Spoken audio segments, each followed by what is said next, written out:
Working, schmirking. Oh, working's fine, and it looks like we're up and we're going. Hi, everybody. How is everyone out there in the internet tonight? Mhm. All right. Hey! Tweet, tweet, tweet. All right, and we're just gonna make sure our windows. Okay. See the chat. Stream. Alrighty, everything looks good. Sweet. Welcome back to Challenge Accepted, Season 3 of our Saltmarsh run. This module we're getting started is called The Final Enemy. In case you were following along at home and wanted to figure out what kind of fun you could have in case you wanted to run Ghost of Saltmarsh yourself. Quick shout out for Syrinscape.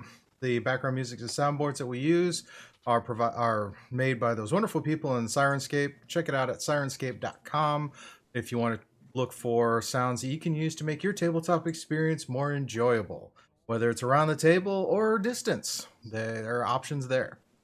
Thank you to my cast for coming back. I know it's been a couple of months or almost a couple of months hiatus for reasons. But we're back. We're going to get to it. We're going to throw some dice. We're going to have some fun. How are all you guys doing? All right. Good, good. Okay. Yeah. So far, so good. All right. So recap for those who are new here, who have or whatnot. Let's real quick do an introduction of our characters. Player's identity is entirely your choice, but let's start. And I'll just walk across the screen. Sorry, I think I'm getting ready for Ghostbusters coming out later this year by talking about crossing the streams. But all right, let's start with Gorr. Hi, name's Grant, and I will be playing Gorr. I am a guard for the city of Saltmarsh, and ran into these cast of characters and have been playing with them for most of season 2, and want to be basically the bodyguard or tank for the team, and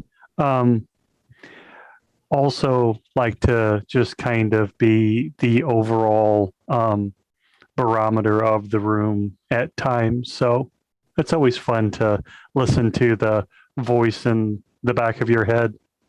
That's me. And what is Gorr? Gorr is a barbarian, Goliath barbarian. All right. Next we have Titus. I'm Q. I'll go by Q on the internet here, and I play Titus Lightbearer. He's a human paladin transplanted from the wilds of Barovia.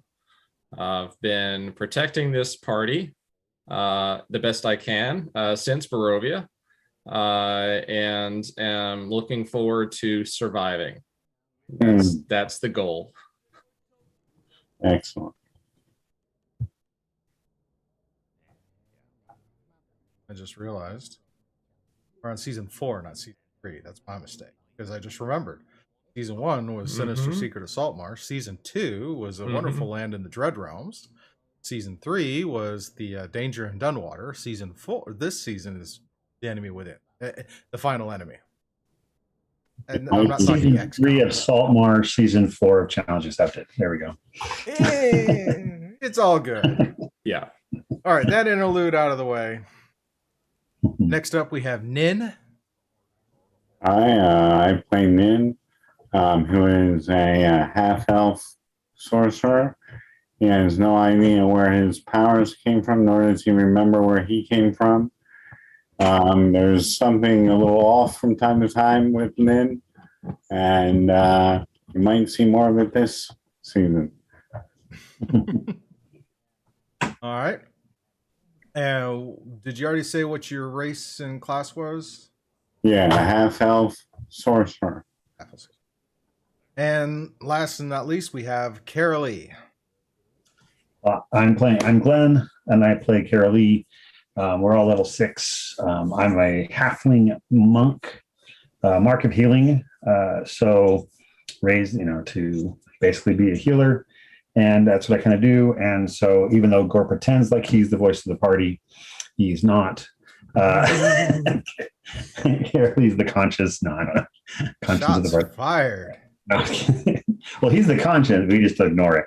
But anyways, but actually been playing around since the first season with this. Started off by burning down the house and then gone from there. So I'm investigating like lots of the troubles and the travails of Saltmarsh and the whatever, trying to figure out whatever that sinister secret is, and just working hard at it. So I'm excited for the season.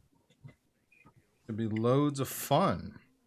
So to recap, so far in the city, and of course I am Scuba. I'm your humble dungeon master who is either a glutton for punishment or really enjoy throwing dice. But so far, it was one of those things in the pandemic. It was, hey, the suggestion came up to start playing some games, and then asked if people wanted to do it on a stream, and so it's like, this is kind of how we got to where we are. So we're gonna roll with it, see how much fun we can have. That being said, just to kind of recap what's happened so far, we had the sinister secret where there was a potentially haunted house that Karalee and crew had went to investigate, and a series of happenstances, and the house got burned down. But as part of that, they determined that there was some kind of smuggling operation going on. So Karalee and her crew had disbanded the smugglers and found out there was a couple of lizard folk who were on the smuggler's ship. And following that line of investigation, the party had gathered up again in the city of Saltmarsh and was asked by the council to go and investigate some rumors of lizard folk had been amassing in the nearby swamp to figure out what is their intentions, because the people of Saltmarsh were concerned that the lizard folk would be potentially raising an army to attack Saltmarsh. Being concerned about their self-preservation, it was to go and find out. Come to find out that the lizard folk are actually refugees. They had been forced out of their home by the Sahuagin, which is a race of underwater creatures that pray to a shark deity. And they were amassing, the queen of the lizard folk refugee group was amassing allies to take back their home and defeat the Sahuagin. The party, realizing that the threat to Saltmarsh was not from the lizard folk but from the Sahuagin, decided to parlay and negotiate a truce on behalf of the city of the Council of Saltmarsh with the lizard folk. And then returning back to Saltmarsh, the truce was formalized into an alliance. And then for the next 10 days, the party kind of had a chance to kind of rest and relax and do some various things around the town, pick up some odd jobs here and there, do some studying, gather some information.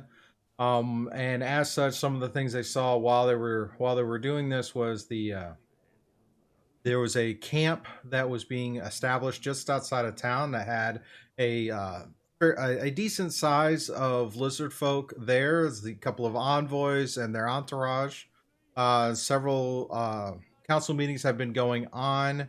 The party was loosely aware of while they were working on the planning, and receive a summons from the council to come. And when you guys enter into the council chamber, you see the regular cast of the council is there. Also a pair of a pair of lizard folk from the encampment, who are acting as the voices of the queen and helping with the planning to try to figure out the best course of action for dealing with the Sahuagin threat.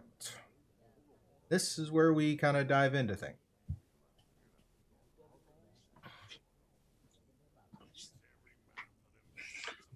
All right. So we've come up to the council and they're all convening together planning. Is that right?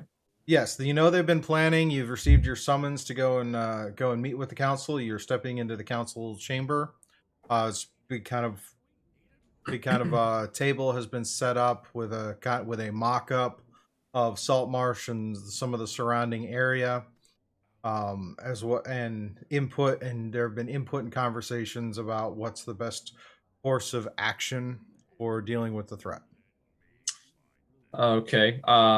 Yeah, Titus is going to look around and then walk up over so he could get a better look at the table, the spread. Also, I'm just, not that it's really on point, but I'm keeping an eye to see if Scareth, the butler / mercenary for Anders, is around. I just like keeping a tab on that guy. Go and do a perception check. Right. He is muy untrustworthy. Okay.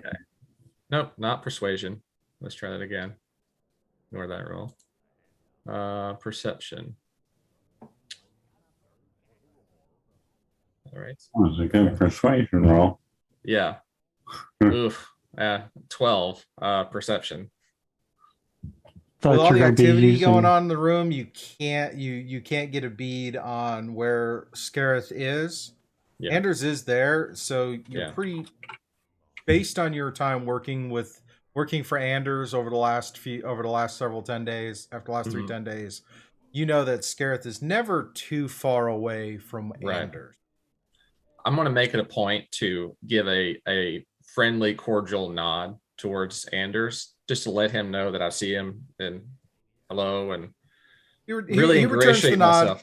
Yeah, and you get the sense that it's amicable, it's fairly friendly. You guys have come to a pretty good understanding of one another as in terms of ambition and work ethic. Okay. I'm gonna walk over to the 2 lizard folk and kind of, if they're speaking to one another, just kind of listen in before I open my mouth and say anything else. Yeah, the two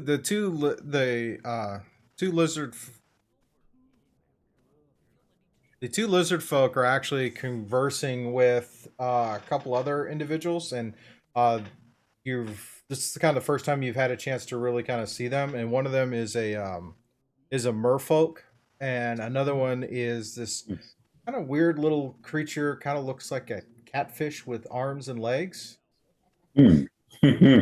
Catman? It's actually a locath. Oh, okay. But they're all kind of chit-chatting about some of the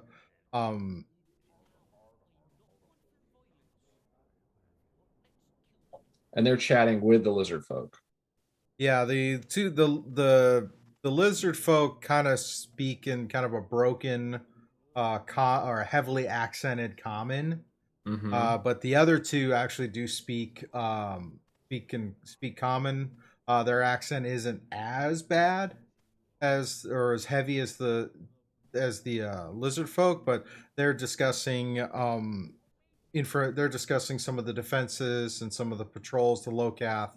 You get the sense, in listening to the conversation and working on the docks the way you have over the last few 10 days, you notice that increasingly there's been a kind of group of Locath that have been swimming around and running patrols with their giant eel steeds in the harbor, and up to about a half mile outside the harbor, just kind of keeping watch in case there's any potential incursion from the Hooligan. Min's gonna run over there to the Locath and be like, "Hey, it's so nice to meet you guys finally. I'm so excited. How do you stay on those eels anyway? You guys look like you have a slippery, slimy skin like I do." Locath kind of looks at him, looks down at his arm, and is like, "Saddles? Saddles. That's brilliant. Brilliant. Do you make them out of seaweed or?" No. Sometimes whenever you kill something, you don't waste it. You can always tan the hide and make some type of leather. I'm sure you've seen. I mean, look at what you're wearing. That had to be a living creature at some point, right? Right. Still might be living actually, but That's fascinating. Are you guys actually like a fish person? You have Kind of looks at you, it's a little subtly. It's like it kind of. Didn't we rescue? Didn't we rescue some of those when we were at the circus? Or who was it? There was somebody in the cage. There was something in the cage. Weren't I that think that might be creatures? one of them. Roll a history check, Carolee. Yeah. So that's 9 plus. It's only a 10. You remember vaguely that there was a small little creature that was killed by the. Sahuagin. No, it wasn't a Sahuagin. It was something else. It was. Oh. Blanking on the name right now. I can't remember what we fought. It's been a while. A marrow. Marrow. That's Killed what it by is, yeah. killed by a group of marrow because it was you didn't get a chance to actually see it. This is kind of like secondhand conversation from when Pearl talks about a mile a minute when she's excited about something. Well, That's right, because we never saw it. She only saw it. That's right. She's the one who saw it. You guys didn't see it, but afterwards in your travel, it came up in conversation. You know how Pearl talks. Sometimes you just can't follow it, even if you have a map. Actually, I think I was down there when they stabbed it through with the harpoon too. I was hiding out by one of the wagons down there. It might be, Mhm. but that would make him look a little familiar to you, Nin. Mm-hmm. That was the case. Right. He's obviously he looks a little bit different, but kind of tell from the just the general appearance, he's kind of got this little kind of fish face. Like I said, it looks kind of like a catfish with arms and legs. Are they He's medium short, size? probably a little bit about the size of probably about a halfling size. Okay. That's great. Do your eels make electricity? Can you shock somebody? No. Oh, that's too bad. But well, if you happen to come across any octopus tentacles, I'm always in the market. Okay. Don't really. If we see any, I mean, octopus are kind of hard to. Yeah, I guess. Yeah. Well, that's great. I'm glad you're with us. yeah, The hooligan are a threat to everyone. this may be nothing. When we first came to this area, we met Nin at a circus way up north on the continent, and the circus master, Ellery was her name. She had captured some folks like yourself for entertainment. She fled, and we were not able to detain her. Have you heard of any activity in your patrols of people being missing, anything like that? Yeah, she was a wicked lady. Let me tell you, nothing good about her. You'd heard if she was in the area, you would have heard something about her. Not heard anyone name that, and I don't know of anyone missing out of my tribe. We're more to the we're kind of to the south of the swamp. We just happen to Queen and her people came to the area. That's when they made contact with us. Told us the threat. Well, I haven't heard of anyone missing out of my tribe. well, that's good then. Perhaps we only have the one enemy to contend with. For now, So, anyway, at least the one that's closest. yes, have we? Have you all come up with a strategy? We have some discussion on some things. But I think there's we know there's an island that the lizard folk came from.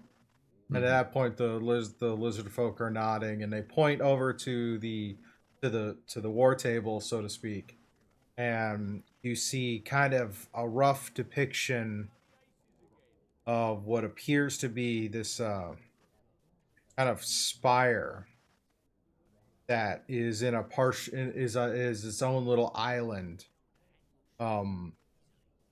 That's kind of has a reef. It's a ways away from Saltmarsh, and that's where he indicates that we're from.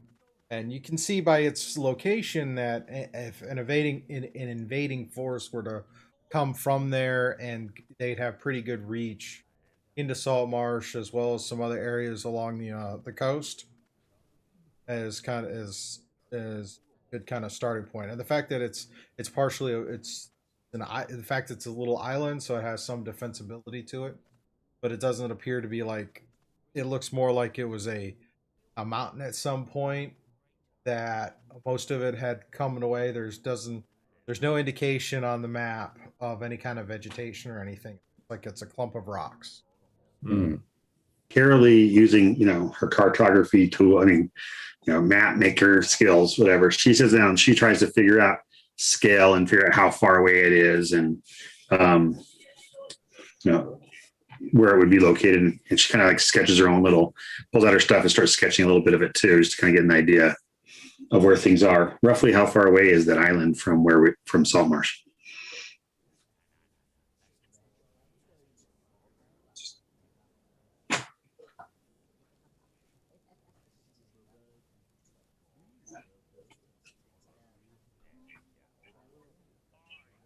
I believe it's so many tabs.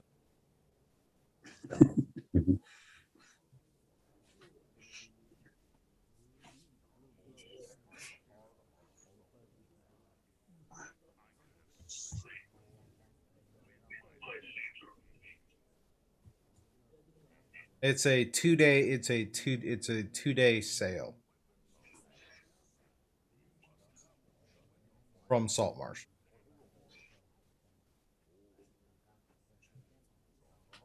Okay. I asked the lizard folk, how do you guys? So you guys came from there to here, Yes. escaping them coming. Did you guys swim that far? Are quite adept at travel underwater. Yes. Wow.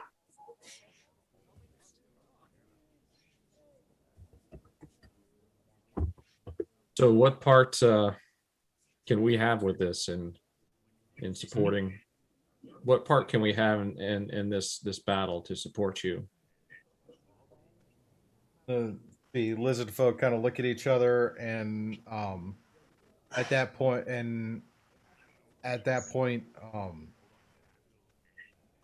another voice comes up from behind you, and it's a familiar voice of Edda Owlin, who's the head of the city council. Mm-hmm. And she goes, "Well, to be honest, what we need is more information. And I believe, and we've kind of after some deliberation, realizing that probably the best way we could get this information is to have a team of individuals who can sneak in to the island to see what kind of force is there. From what our friends have told us, it's been a bit of time since they were forced out, so unsure what has been transpiring inside the island. Since the Sahuagin do not need to be above ground and they prefer to be underwater, we don't know what's happening inside inside their fortress. No problem, lady. Sneaking is our middle name. Or maybe it's my middle name. But I thought it was Joey. Joey, yeah, that is it. Nin Joey. Yeah, that's what I thought it was. Joey Nin. Joey Yeah. the Ninth. Well, considering the services you've done for the city so far and recommendations, it seemed that probably best appropriate as a small team like yourselves should go to the island and assess the situation, get an idea of forces that are in there, and bring that information back so we can make our final determination of how best to approach this threat. I started going with music. Music makes the world go around, don't you think? We can trick them into coming out of their fortress, out of the water, and we'll get them then. No. All right. Do you have a boat or Yes, we can provide you with a boat to take you out to the island. They'll bring you in close, but then they will back off, wait for your signal to come and pick you up. and do you have any? We talked before about getting procuring some items to help us breathe underwater. Where are you guys on that endeavor? That can be problematic because I can do a lot of things, but I can't breathe underwater. We've been speaking with our resident wizard. I believe you've had some interactions with him already. Yes. Yeah. Kind of looks over and he's kind of standing off to the side.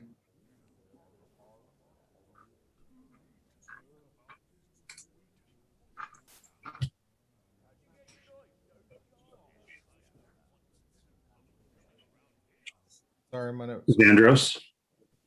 Keledic. Oh. Master Keledic. Yeah.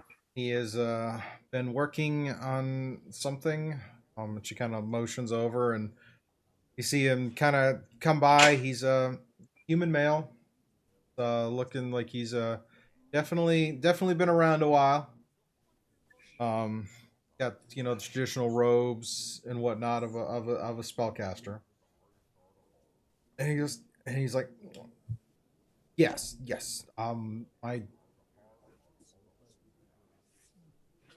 It's been tricky, but I think I might have something. But forgive me if I'm a little leery of just giving away. Well, I'm sure the town will pay you for whatever you need to pay. They need to pay for. You can't take it with you, and you're getting old, so. well, it's not giving it away because if we don't succeed, everyone, including yourself, is going to be wiped off the map. So, there's that. So, what do you say there, Pops? Or, like I said, and I put my hand on your thing, I'm sure the town will compensate you for our help. He kind of looks at his like, discussed a price already. Okay, so you're not giving it away. So, I literally kicked Gorr in the shin. ow. Subtly. Not like I don't try to hurt him, obviously. I know, but it's just like the emotional. Emotional pain. Ow. Oh, sorry about that. I stumbled. Thanks for catching me, Gorr. He sits there and he's we've had some. All right. Are you sure they can handle this? Ed kind of nods. They recommended, remember? So, Keldek, what's your opinion on minor illusions? Do you like to make them with noise or with a subject, visual? I mean, two spellcasters can have a discussion like this, can't we? I find illusions distracting. Exactly. That's perfect. That's exactly what I was hoping you'd say. He sits And I He make a reach- minor he illusion of a reaches dog. he reaches into his robes and pulls out 4 vials.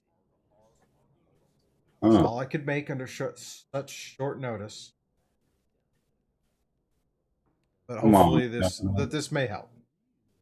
And he hands each of you a vial. Says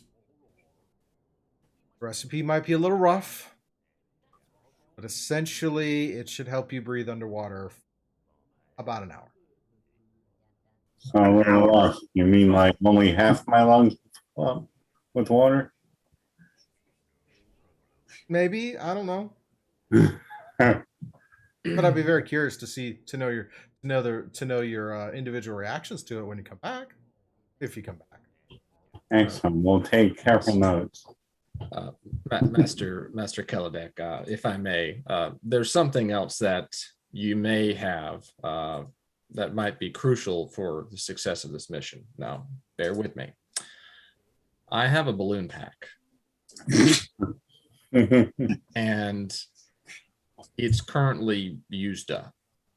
Would you be able to provide me, for the mission, provide me with an Soul of an air element. elemental node to resupply the balloon pack? We may need to make a hasty escape, and what's hastier than balloon rising to the surface of the water? Am I right? That's right. He sits there and he thinks, he's like, balloon pack, you say?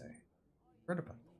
Make sure it's big enough to take 2 of us out. I mean, 4 Well, of us. let's not pressure the man. Let's just You say you need an elemental what?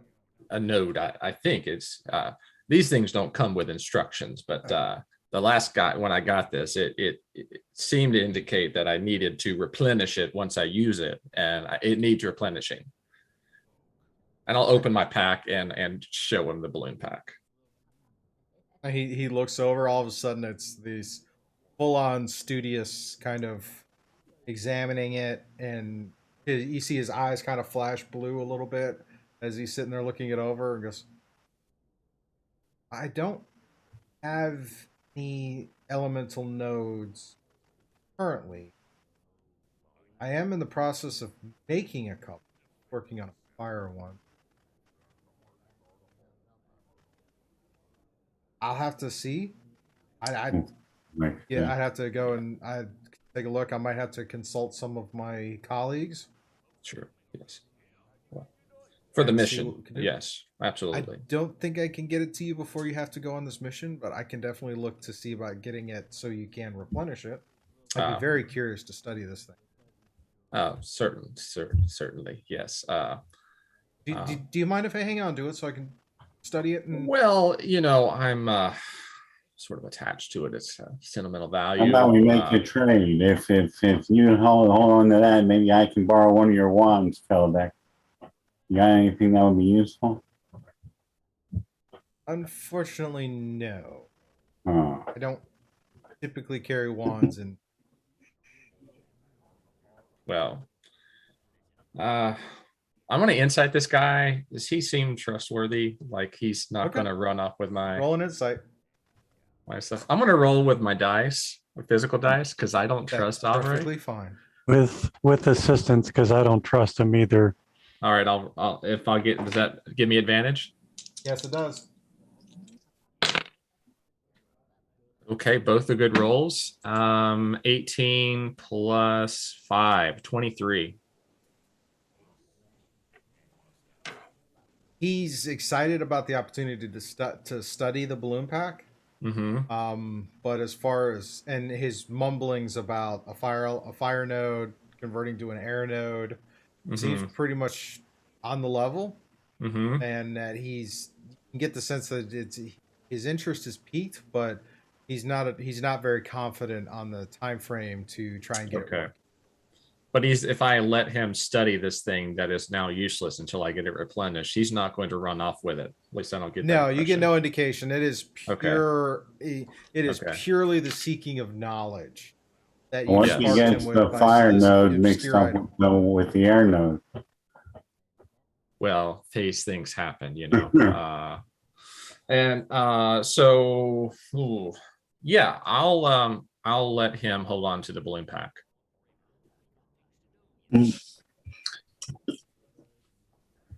And when I hand it to him, like I hold on to it just a little bit too long. Like I just don't want to let it go. And then just, oh, okay. Yeah. Yeah. And I turn to Nin. I say, see, Nin, you can let people look at things and then you'll get it back later. And then I look at the wizard.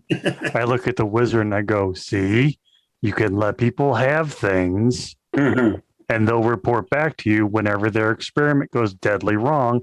4 eyes, 1 arm, and a couple different legs come out. I think, though, Kelladek, do you have anything that could be useful for us that we could take in for collateral on the balloon pack? There's these water-breathing potions I've given you. I don't have much else I can give you for them. Well, you know, we're going to be saving your town, and I figured you'd try to put forth your best effort. Most of that is in the defense of the town. Yes. Why don't we just get to figuring out the plan, guys, and take the water breathing potion, say thank you to the nice wizard, and then let's get going. Thank you, Mr. Kelladek. He sits there. He's like, yeah. And he starts kind of wandering off, looking at the bag and stitching, and you hear him kind of mumbling about. And I mumble, not really under my breath, but like try, sort of like whisper, kind of. It's like, oh, I'll be back. I'll be back. I hold up the push button and say, guys, you think this will work? This little bit of water, it's going to make us be able to drink breathe all that water in the ocean. Oh, we're going to die. It's fine. We'll be fine. All right. Okay. That's good. Just as long as we know it's for certain. Oh, yeah. Especially me. I'm like 1,000 pounds with like all my armor and stuff. Oh, all the way down. Water breathing doesn't mean water movement. That's for sure. That's right. Titus, if he doesn't give you the stuff back, murder one. Just, I know where his offices are at. No problem. Total accident. It's just the damnedest thing. And I'm saying that around all the other people, and I'm like, what? Titus just kind of puts an arm on your shoulder guard and just says, it'll be fine. It will be. You're damn right it will be. You heard him. He was going to give that. You heard him. He was going to give it back. Now, we've mentioned a good point here. Swimming is going to be a thing. We can breathe, great. But if I'm at the bottom of the ocean and can't swim to the top within an hour, we're going to have problems. Doggy paddle. Yes. I'm sure we're going to have to lighten our armaments a little bit, just so we can move a little better. But is there anything that we can have, or bag of holding? Bag of holding. Yeah, my bag holds my stuff. Is that? We need it. Oh man, I don't know what we're gonna do, guys. You need like rings of swimming or something. Like, there's no way. Wow. I'm just kind of like leaning over towards like the lady council lady, and just like bag of holding.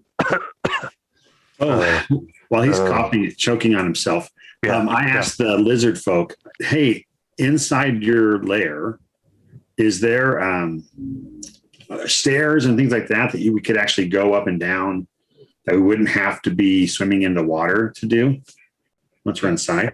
They tell you it's like when they left, there was they had a couple of, it was 3 floors, and they were above the water because the lizard folk are semi-aquatic. So they don't need to spend their entire they don't need to spend all of their time underwater. Whereas the Sahuagin prefer to be underwater all the time.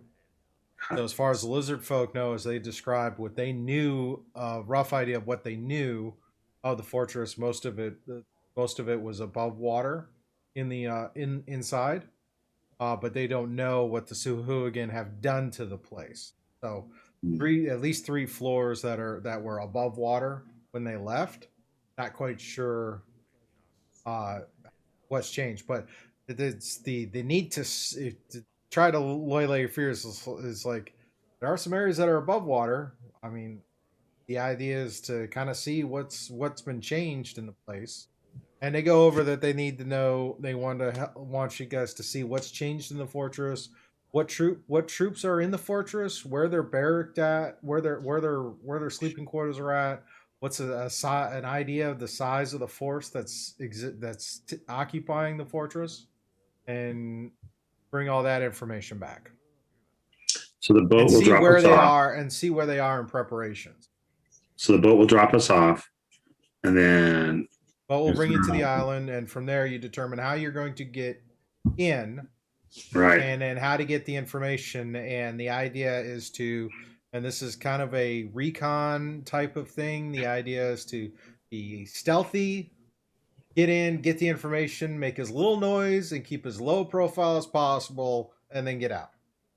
I just every time they say stealthy and little noise as possible, I just keep looking at Titus and then just shaking my head, going, "This is not going to go well." Totally got this. No problem. Totally stealthy. I'm like modern day ninja. Yeah, Titus is like, I don't know what you're talking about. And every time he moves his arm, it like squeaks. His armor Creaks more.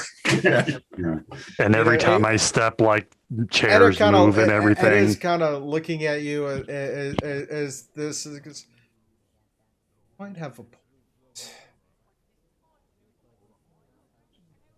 Yeah. We can bag holding definitely is an option to store some of your extra stuff. We can give each of you we can loan each of you a bag of holding to kind of hold your excess equipment. If you're trying to be stealthier, is there anything else you need or want to do to prepare for this? Swim fins. Swim fin. I don't know, but it sounds like a good idea. Anything that can make us be able to swim better underwater. Because being able to breathe is or move better underwater. Yeah. Any enchantments or anything like that? Boots that don't squeak when you walk on the water. I mean, you could try a different armor set. Maybe something like a leather armor instead of that heavy, immaculately designed plate you've got. It's so pretty though. It is very, very pretty. You're definitely a credit to your order, sir. You'll be the prettiest paladin on the bottom of the ocean. Right. Paladins tend to take great care of their armor because they have to be a symbol, and no one wants to be a symbol in dirty armor. Yes. Solid point. You Solid. made me the cleanest paladin dead on the bottom of the ocean. Mm-hmm. Yeah, so perhaps some studded leather would not be a bad choice if might have it on loan just for this mission. I believe we can provide you with a set of studded leather that should help.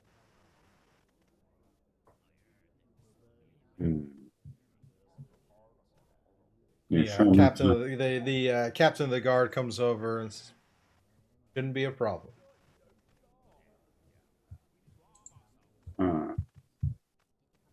I mean, we don't have anything, any ring or any helm or anything like that that could help us. Right now, they don't have any of that type of stuff, and that would be any of those type of magic items would be with Captain Xandros, and she hasn't had any of that kind of stock come through, especially for as far as the magical items, because she trades in magical items. She looked at Mariner's armor, Titus. Oh, if we have that, that'd be terrific. I mean, that would be out of character. My character wouldn't have a clue what that is. Oh yeah. I look at the captain. It's like if I'm going in and I know that I'm supposed to be stealthy, but I'm also supposed to protect these guys. Their captain. You still have that chainmail hanging up? Yeah. Wait, actually, I would know what Mariner's armor is, Titus. When we found some in the mansion, so it was leather, though, or I think it was Mariner's armor, though. Yeah, Mariner's armor is a studded leather armor. It was studded leather, and I know that we found some, and one of the characters took it. So I at least would know what it is. So I would maybe mention that to you. Yeah, yeah. You'd know it's a common. It's a magical item. It kind of looks like it's seaweed or in the stitching, whatever, and it allows you to. Offers you some movement underwater. Yeah, so I would say that to Titus and say maybe we can go check with Xandros real fast before we go and see if there's anything like that.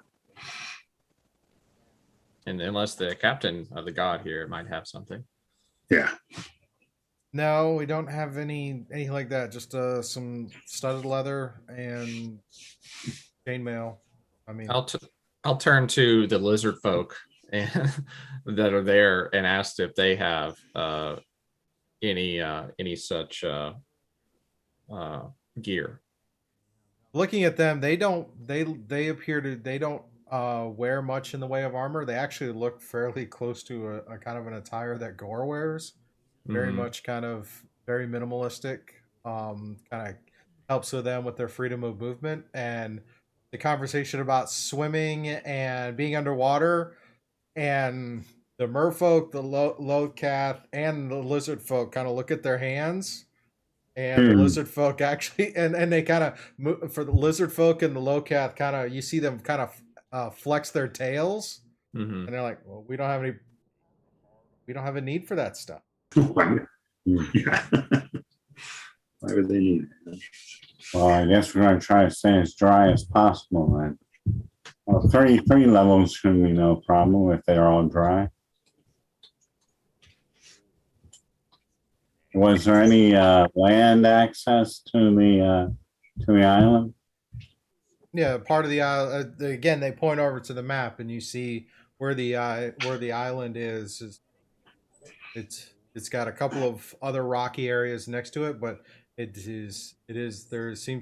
indicate that there's an entrance that's above ground, and some potential entrances under the water at different depths. But they can bring you in to the island, and then you could try to walk in through the front door, so to speak, or try to go down below. But they can bring you to the island there, but there's no like land bridge that connects the island to the mainland or anything. It is out there and kind of on its own. I wonder if the top level, the air opening would actually be the back door in this case. Yeah, you would think, since they're kind of. How many levels of this fortress are below the water? To the lizard folks' knowledge, there is no floors below water. Okay, so there's 3 levels, right? There's 3 levels. Some of them may be below the surface, but when they kept the area dry, and you remember from your time inside the slightly renovated ancient fortress in the swamp. A large majority of the area was dry, and the areas and any areas that were underwater, you actually had to step through or step down into that area. So when as they lay it out, the 3 floors were all dry, but they could be flooded now because of the Cerulean. So. Okay. So we might not need to use the water breathing until we get inside there. So that could be good. Yeah. And it sounds like we might be able to go up and down in there, even if is water, we might be able to move up and down between the levels. Since they're dry, they have to have stairs and things like that. So we could be okay. Is Primwater in the Let's move slow. Yep. Primer is in the room. How attentive does he?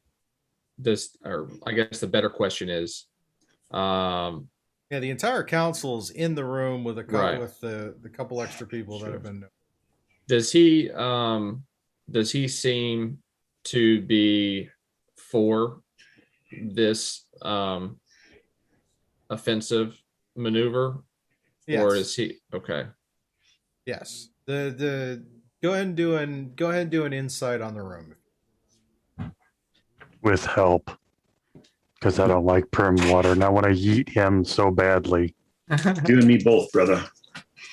You can all do insights in the room and see how it goes. 21. I'm always suspicious of Primwater, though. So my insight would be that he's a scoundrel. So I'm just going to leave it at that. I don't even roll. He's just not he's not as charismatic as certain nerf herders. Yeah. The general tone of the room is pretty somber. Everyone is focused on this conversation about you guys going into the island to kind of assess how things are. Mhm. The Brimwater is, even though he has some reservations about launching an offensive, he's also pragmatic enough to realize that if this doesn't go unchecked, this could be bad for business later. So it's kind of one of those, he's begrudgingly going with the rest of the council on that. I'll ask Etta, was her name? Yep, Ada. I'll ask Etta whose sailing ship is being proposed to carry us over. Actually, it's a modified keelboat. You guys would probably be familiar. It's the same one that we loaned that transported you to the swamp.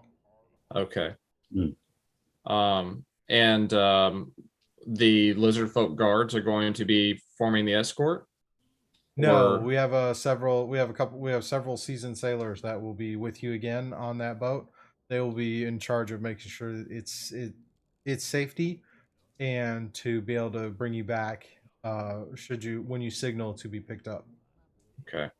The lizard folk, and they pipe up and they said, "We're only here to act as the Queen's voice for council matters." Okay. The Queen is waiting till we get information for a unified plan. Would I recognize the seasoned sailors that would be carrying us over? You would know them. They were with you on the last trip. They would Okay. have been with you on the Very last good. trip. Very good. Ada, is it? Yes, Gorr. I know it was Ada. I was just messing with you. This little trip that we're going to be taking, playing devil's advocate here, being that these are sea creatures that love to cause havoc. And let's say they attack these seasoned sailors and there isn't a way back for us. How will we get message back to you in the event of said emergency?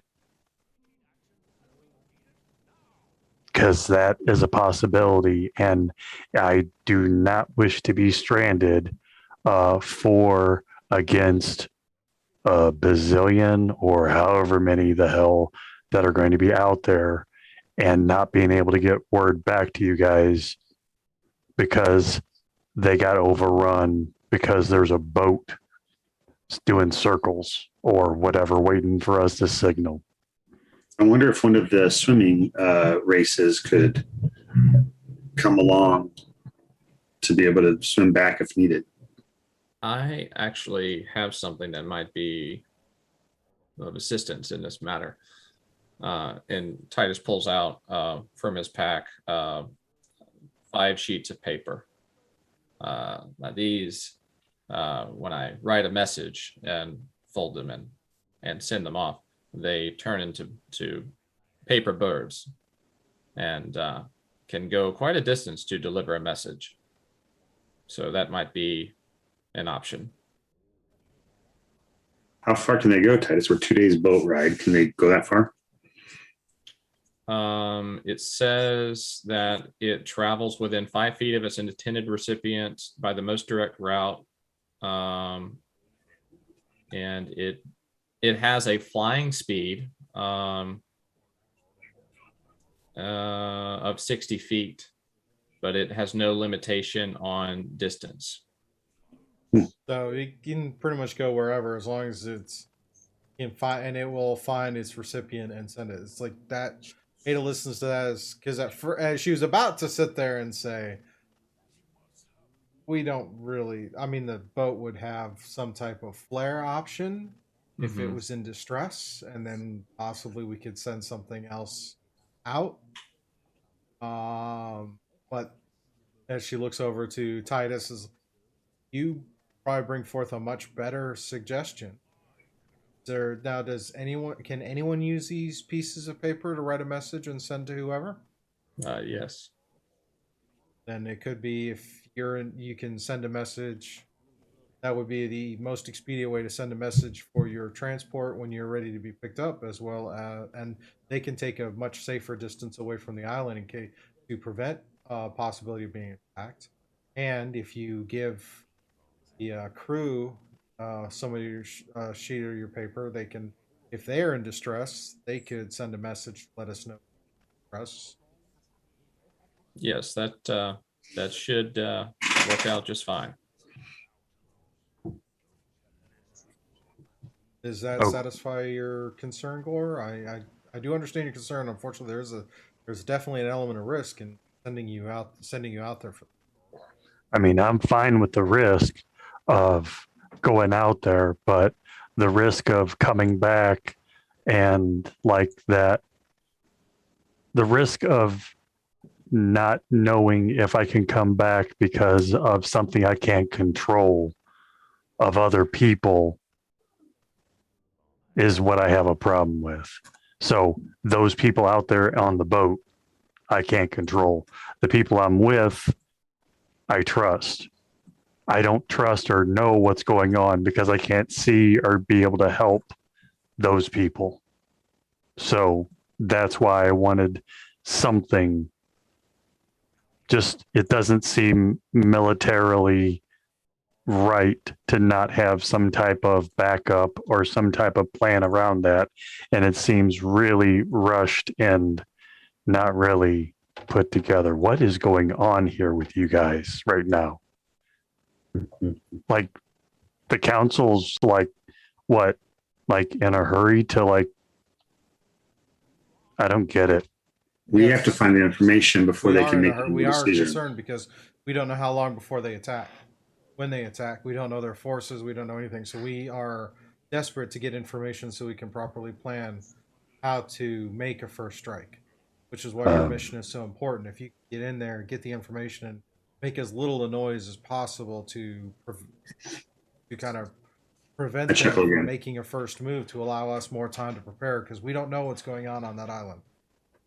We know they have sent out, there's been some sightings, but we're not sure. This is that quiet before the storm. And it has a lot of people on edge. And at that point, Primwater's like, yes, we need to prove there's even a threat. Oh, you shut up. You don't even get to talk right now. The adults are talking in the room. Shut up. I don't even want to hear it from you. Just don't worry about him, Primwater. Go ahead and roll an intimidation check. Assisted.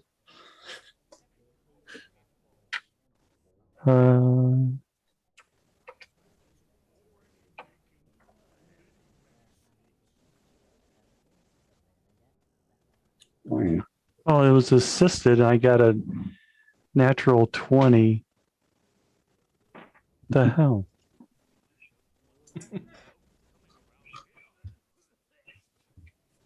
Why did it say 9, but I got a 20?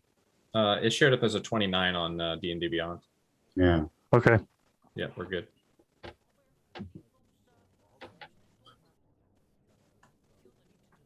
At that point, Primwater. It's Right. So, guys and Karalee, let's go before Primwater pees his panties. Let's go.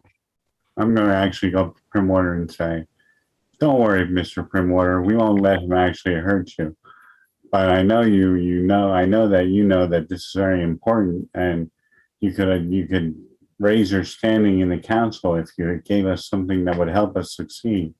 Do you have anything in your vast holdings that would help us on this mission? he shakes his head no. If I had, I would have already given it to I've already turned anything of value I could turn over to help has already been turned over to the council for them to do. All right. I'm hoping to persuade him, but if he doesn't have it, he doesn't have it. All right, so the council is in talks with merfolk, the Locaths, whatever, and lizard folk.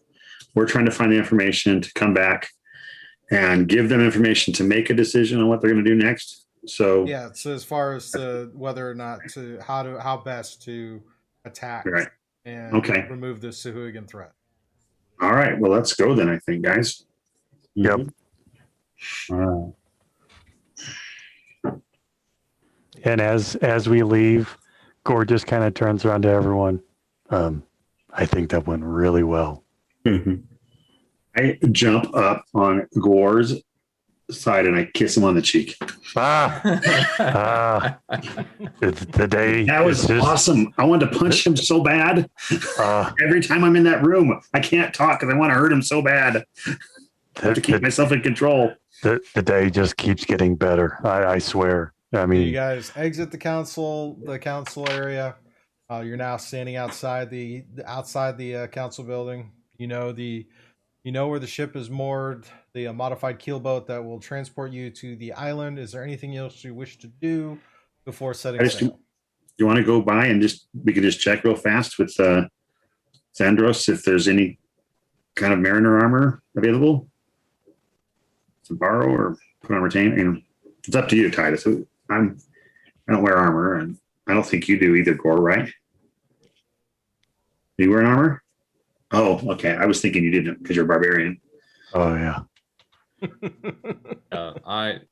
I don't think that we'll be able to.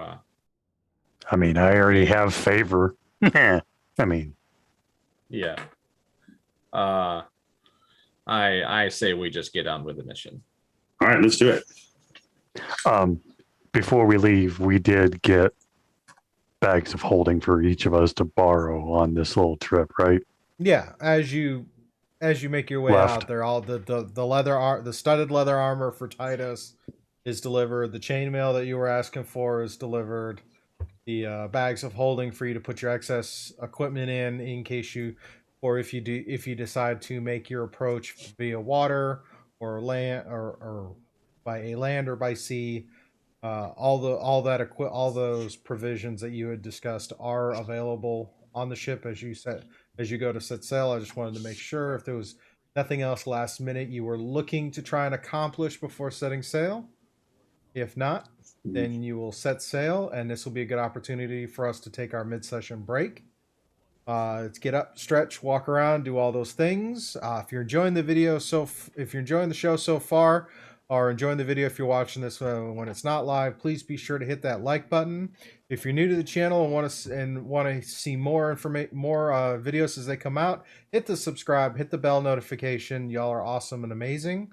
And nothing else, then we will see you in probably about 10 to 15 minutes. Be right back, everybody.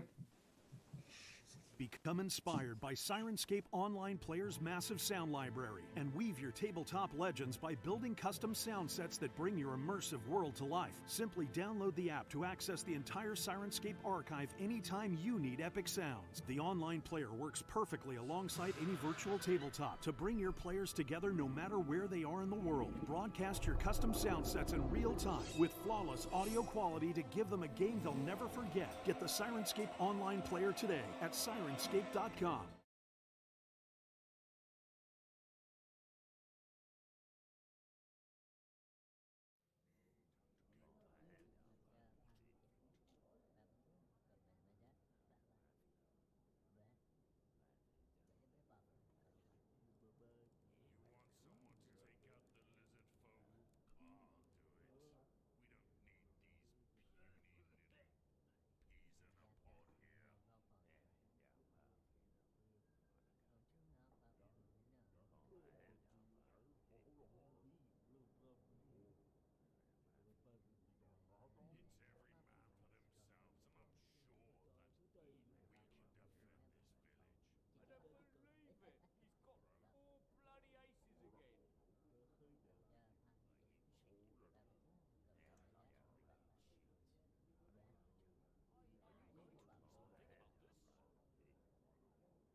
And we're back. Hello, everybody. Hopefully the break wasn't too terrible for everyone. Got our drinks and stand up, walk around. Be able to put the blog post up on the website, which is something I'm trying to get better about. Anyways, so kind of getting back into this. If you're just joining us, live D&D, where we're running through the Ghost of Saltmarsh adventure book, the third adventure in a 3-part adventure that starts with Sinister Secret in Saltmarsh, continues with Danger in Dunwater, and concludes with the final enemy. Our party has had a curious interaction with the town council and are now sailing toward the lizard folk fortress that they were chased out of by the Sahuagin. It's about a 2-day sail in a modified keelboat, but you're not actually going out to sea. You're actually going down the coast about 2 days to the mouth of a river that's not too far. At the mouth of this river is where the island that is fortress. One of the lizard folk did attend on the journey just as a kind of help as a guide. With this, so you had the boat dried. It was relatively quiet in terms of any threats. The crew, they're comprised of a couple of sailors and a couple of the town guard from your previous journey. The lizard folk person who's there. Also, again, really thick kind of accent when trying to speak in common. As you guys are coming up and getting your first kind of view of this spire, it's a rocky island, and the lizard folk person, as you are getting this in sight, points out that kind of indicates that there was a causeway that kind of met up where the lizard folk would come in and out. That seems to be partially submerged, towards no longer a continuous path. Also, he comments that he thinks the island is it looks off. It looks shorter than it used to be, which kind of gives he says it's like it used to be higher, and that there was now it looks like 2/3, based on his description, and this is about 2/3 shorter than it used to be. And he's a little disconcerted by how that happened. So it's shorter from the top down or from the bottom up, as in the water's risen? So maybe 2/3 of it's underwater now, right? Yeah, he says it's shorter, as in 2/3 of it has dropped. Okay, so the island itself has dropped. Yes. Okay. What do you think to make that happen? Unless the whole ocean rose, that makes sense. Too many greenhouse gases.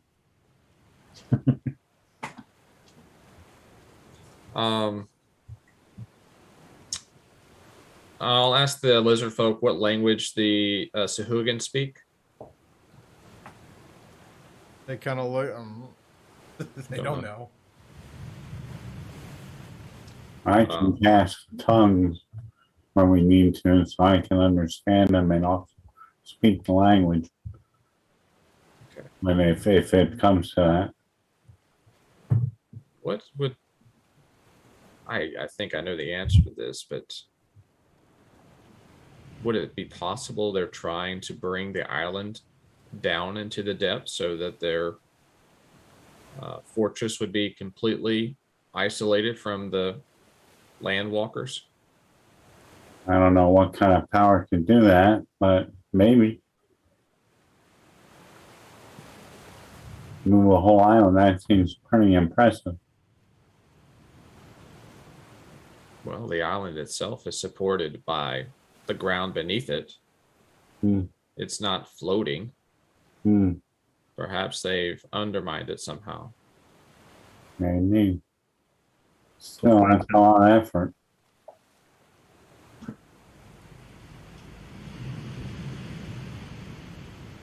How far are we from the point where we're going to separate from the crew? You're about 150 feet, Okay. 150, 250, 200 feet, 200 feet away. Okay. A couple of the crew on the ship are readying a rowboat that was Okay. that is attached to this keel boat, Mm-hmm. and making preparations. And that it's going to be take the rowboat in, because they're Right. not gonna get any. They're not gonna risk getting too close. I'm going to go ahead and give one of the sheets of paper to the one of the captain's guard or the guards of town, Okay. so that he has it, and let him know to use it to send a message back to Saltmarsh if anything should happen. We'll stay by. We'll stay nearby, out of sight from them, and try to keep it on the island under observation. The lizard folk indicates that there's where the partially submerged causeway is. There was a way to get in. The main way they're used to getting in is now underwater, but based on his description, it's about 80 feet underwater. Very neat. But there's Understand. there's a possibility there might be another way in, from one of the upper from the floor that's still above water. What about the entrance that the causeway came to? Can we use that? That's now underwater. Oh, So we have to row all the way up to the island, climb atop, and then find access from the top. You of have the to row island. to the island, see if there's a way in, and then go from there. Right. The lizard folk recommend possibly going in during the daytime, because Sahuagin are more of a nocturnal species. Right. So daytime might be a little easier to get by, get through and get through the fortress. But the choice is up to yours if you want to try to encroach it during the day or during the night. Is it daytime now? It's about midday when you get there, so you could wait Wait till the till next evening, morning? or just kind of go for it. Just go for it. That's my vote. I'd Yeah, rather if we were not going to be- wait, I'd say wait all the way till the next morning. So Yeah. Okay. Do we have that kind of time? It Yep. took us 2 days to get here. Yeah, you can. You have that kind of, from what you can see, you have that kind of time. You definitely don't want to rush into it, so you can sit there Yeah. and plan when's the best time you want to try and do this. Wait till morning. They'll Yeah. pull up. They'll try to get a little out of the way, and you can spend another night on there, or head to shore and then spend the night on shore, and then make your approach following morning. The choice is yours. well, I keep banker's hours, so let's not get moving until after 10. no, first thing in the morning, or Yeah, we're leaving at first break. Oh, by the And time we get out there. I think it'd be better if we could go to shore. Wouldn't that probably be better? mhm. I'm guessing. Well, I mean, stay on the boat, wait till first light. By the time we get to shore, I'm assuming it'll take us a little bit to get there with the rowboat. Yeah, it'll take you about an hour rowing to get all the way to get to the island. And then once we get there, hide the rowboat and start climbing.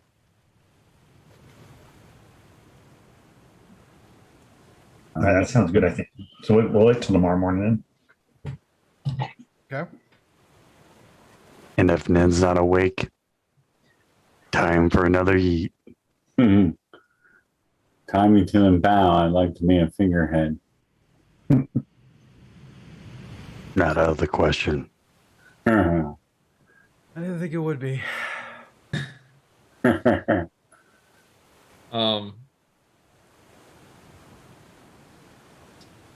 Titus he wouldn't really know much. He definitely doesn't know anything really about the Sahuagin. But he's fished before.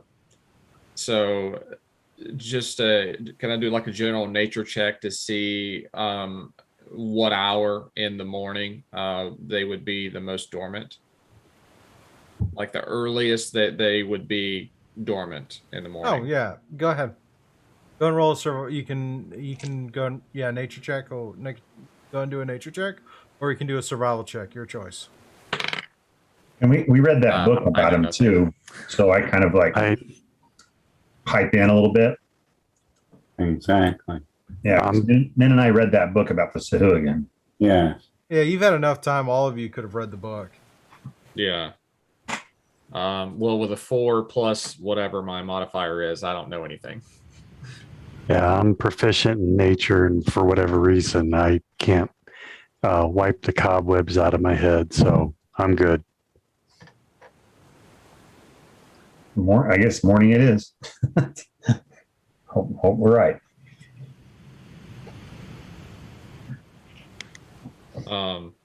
Yeah, so I spend the rest of or a good bit of the downtime just stowing all of my gear.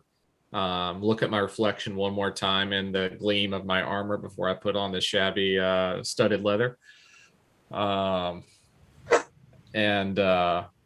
You feel a lot. It feels like it's a little easier to move. It does Yeah. Yeah, like I'll do a couple of practice swings with my long swords. Like, oh yeah, that's feel loose. Feels good. I mean, do you guys feel like this all the time? Ugh. Yeah, basically. Yeah. You just jump and do a backflip in front of them and say yes. You think I wear anything underneath these robes? I don't think about it. I don't think about it. But my reading of the Sahuagin book from the Lizardman Elder guy says that they can talk to sharks, and they also, you don't want to get hit because they'll become more frenzied if there's blood in the water. Right, if I would know what's in the dungeon and the monster manual from reading the book. Which tracks, considering they pray to a shark themed deity. Yeah. Good thing is they can't spend a lot of time in the air. So. Which explains why the island has been dropped. Trump.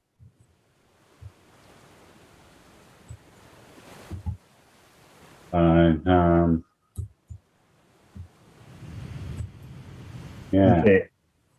Is there anything else we want to do? I think we're probably ready to go for the morning unless something happens at night. Nope. Then I think anything else to prepare, then you guys, watches are set throughout the overnight to try to make sure your presence goes unnoticed. Pretty much run dark all night. Light, no noise. Follow it as just as the first rays of dawn come up from the east. You guys start to stir, get into your rowboat, start rowing. You come up to the island. The sun is now up. About halfway. You're seeing it peak. You're seeing it about halfway up over the mountains in the distance. Because you're heading toward the sun essentially, because you're on the western side of the continent. So as you kind of row in, and then you come up to where the island, coming up onto the island, you see bits where the causeway has collapsed, somewhat from the sinking of the island. Go ahead and roll perception checks. Not trusting D&D Beyond. 17 plus 2, 19. Okay. 19, nat 20. Okay. 18 here. Gorr. 10. Gorr's a little blinded by the light. No,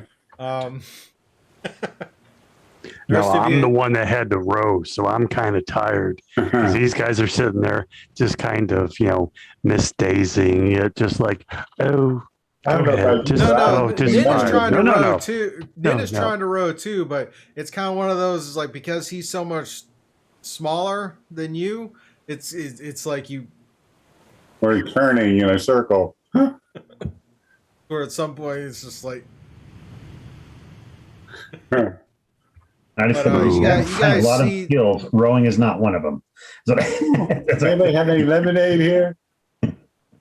so as you guys coming up on there, you see where part of the causeway is submerged and where it looks like if it were still above water, where it would connect to the island, you see that there's what appears to be a set of looks like there's there's a doorway carved out, and there's a set of doors that appear to be shut right there in that doorway. That's Is important it partially information there. submerged? Or No, is it it's above ground? It's above Yeah, the this water. area there's a little bit because it's kind of a natural kind of coning up of the island as Mhm. it's come down. There's some areas that are kind of it's like, do you see where this is starting to where it's starting to go down? It looks like there's a little bit of a walkway that's above water, not much, kind of like as you walk along walk along certain cliff faces. There's a little bit of area to walk on, but not a whole lot, and it's got a bunch of areas where water is kind of collected. Mhm. And as you kind of row up, you can see where the ground, where a lot of it is still kind of coming up. But you see this area where you can kind of walk up. It's not too far up out of the water, but you see this set of stone doors in this doorway that seem, and you pretty clear that it's a doorway of some type that was fabricated, and that these doors are shut. Mhm. That'll be important information to bring back. It's a dry entrance. Maybe dry. It could be ceremonial. It could be part of a trap. they said they had an opening above in the air and one below before. So You stand on the rock ledge it's about 30 feet wide. Ahead, set into the vertical rock face, is a pair of large stone doors, each 10 feet high and 5 feet wide. Surface of the doors is featureless with no visible handles except for a rectangular aperture 6 inches wide and 4 inches high cut into the center of the left-hand door, about 6 feet above ground level. A flat metal plate covers this aperture from the inside. So as you're looking at it, there's like this little peephole area with like a metal plate on the back side. So as you kind of, other than that, the doors are shut. No indication of anything on the outside. Do we want to try to get in here? I don't know how to get in there. So we've come on land at this point, Yeah. and we're seeing this door. Is there anything else around the archway or this opening that we can see? So it's just rock stone face. door, rock face, and then a little peephole at the upper end. Should I investigate it with my mage hand? Certainly try. All right. If we want to try this entrance, I'll send my mage hand in to be 30 foot away, so I'll be as far away as possible, and give it a little push on the doors or a pull or.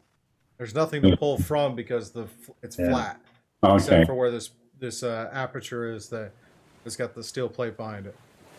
All right. So pushing, I guess, doesn't open the door. I wonder if we can move the Pushes, steel it plate. doesn't. There's no give to the door at all. I'm out messing around with that metal plate. Yeah, can the mage hand move this metal plate? Metal plate is on the inside, so it'd be trying to slide it, but it's trying to get a grip to try and push it from the outside, because looking at it, it looks like the hole is cut through and the plate is on the inside. There's nothing to grip on the plate to try and move the plate. Is this the only bit of land that we have that we could walk on right here at this entrance? There's a small little like area where it's like you're kind of right there on the water's edge to try and walk around, but this is the flattest, easiest area to traverse. The rest of it would be, it's kind of falling into the water, so it's a little more treacherous. Man, I investigate for traps. Sure. so Roll your mad. investigation. The feat I was going to take let me do Misty Step once a day, and I'm so mad. That's I wish I had that right. I wish I had that right now. That's a 15 for investigation. As far as you can tell, there doesn't appear to be any traps, but it definitely looks like there's something securing the door, most likely from the inside. Is the gap big enough to fit like a dagger in? Yeah. I want to take a look to see if there's any other way of either climbing or getting around or getting up for a higher way of getting inside, because this looks like a gate or some way of getting in and out, and there's no way of getting in this way from the outside as far as Gorr's perspective of knowing military barracks type situations. Yeah, as you go and do an investigation. Yeah, let's look for like maybe a chimney or some kind of a airway opening or something like that. I would like to help Gorr in that, because I'm thinking the same thing. Okay. Oh, you all might want to roll stealth checks too, just in case you don't want to make a lot of noise as you're doing this. Yeah. Natural 20 for 21. Nice. I'll roll it one more time just since he said he was helping me. Obviously, the first one was better. Obviously. So, how stealthy do you think Titus is? I don't even know why Depends. we're. Are we going to opt for take our time, or are we trying to do this quickly? Oh, Titus is definitely trying to take his time, but Okay. Yeah. he rolled an 11 on stealth. Gotcha. So you guys kind of pick your way as you're searching around. You're not seeing anything further up. There's some crevices. There's some kind of natural small cracks. Some areas where it looks like some birds or whatnot might nest.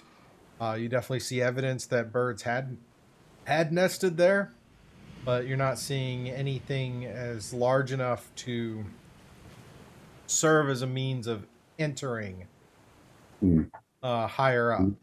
There's a hole in the door, right?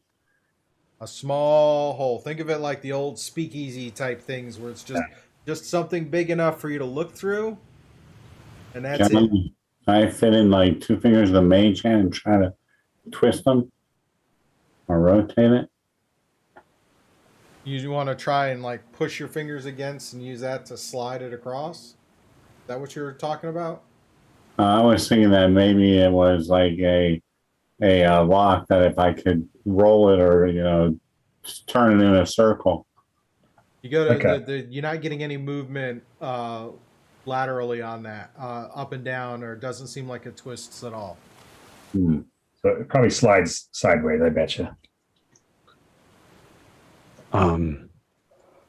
Let's We could go underwater a little bit here, and I mean not drink our potion yet, but just kind of see what we see. I don't know. If there's a little path that we can walk around it just to see what we see, Yeah. there has to be something we can do. on the outside. Try I to don't get think some. so. I guarantee you that that's the whole point of their thing is to make it so you have to go underwater. That's why they closed off this entrance up top. But I mean, let's look around the top. I don't disagree with you. Let's look around the island and then maybe have we pretty much given it a good once over as far as that goes? A once over looking up as far as seeing if there's a way to enter in. Just from walking higher. around. Walking around. But walking around, it looks pretty sparse and rocky. Not a lot of vegetation and stuff. Takes you it's picking your way across, trying to make as little noise as possible. It takes you about an hour to 2 hours to kind of do a full circuit around of the space to kind of get a feel for if there's any other ways in, and you end up back at the door. Is there anything with can we see the door hinges or? Not from the outside. All right. All indications this door swings in, if it does, as far as the mechanism to swing in, and given what your mage hand did to it, there's probably some kind of bar or anything that's keeping the door closed from the inside.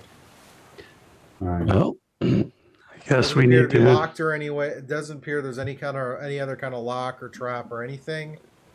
So best you can see is like you could probably muscle your way through the door if you wanted, or or it's looking at going below the surface to try and determine if there's another way into the complex. So that's probably what we'll have to do is go in the water, as much as I don't want to. Can I press the digitate the area and make sure it's all clean? We didn't miss anything? Yeah. All In a right. few minutes doing the prestidigitation, you polish the rock. It now looks a little cleaner without as much salt residue from any waves. But And nothing else. yeah, and you Okay. notice that there isn't a whole lot of residue on there. So whatever made the island sink it's been recent, but it hasn't been too recent. Right. All right, well, let's start looking underwater. I'll just do a quick little dive without worrying about the potion, just to kind of see what I can see. Okay. You're gonna dive without the potion? Just to see, go down tiny bits. I'm not going crazy here. So That's fair.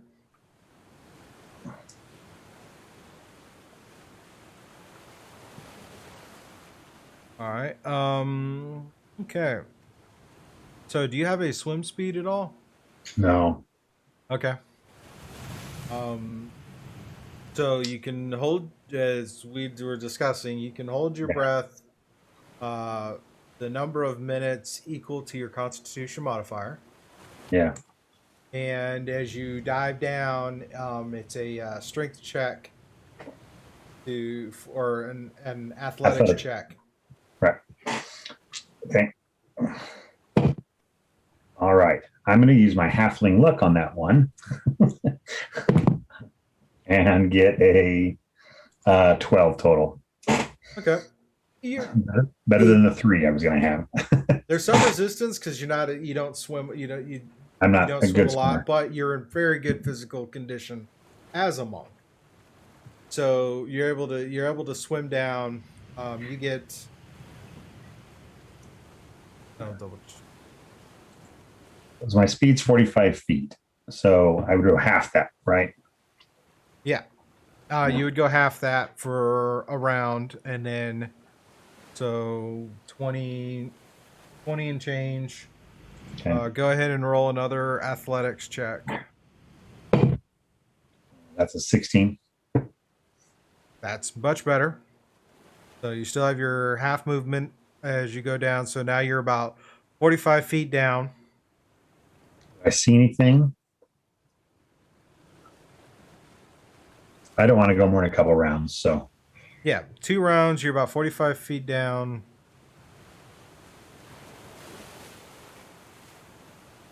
Checking. You should. There is a There appears to be an entrance as you're now down what would probably be in where another floor is. So now it's moving left to right. Okay. Try and start making a pass. Go ahead and give me an investigation check, because you know it's any deeper and you start to lose visibility. So you're just there where the visibility is kind of minor, where you're starting to lose your visibility. But as you start swimming laterally, go and roll that investigation. Okay. Oh, that's a good roll. That's a 20.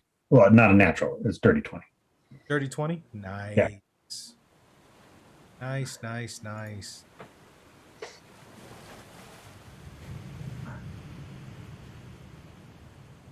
Oh, it's 19. Sorry. My math is off. I was looking at the wrong plus. Sorry. I was looking at the wrong plus. So plus, it's only plus 1. So 19, not 20.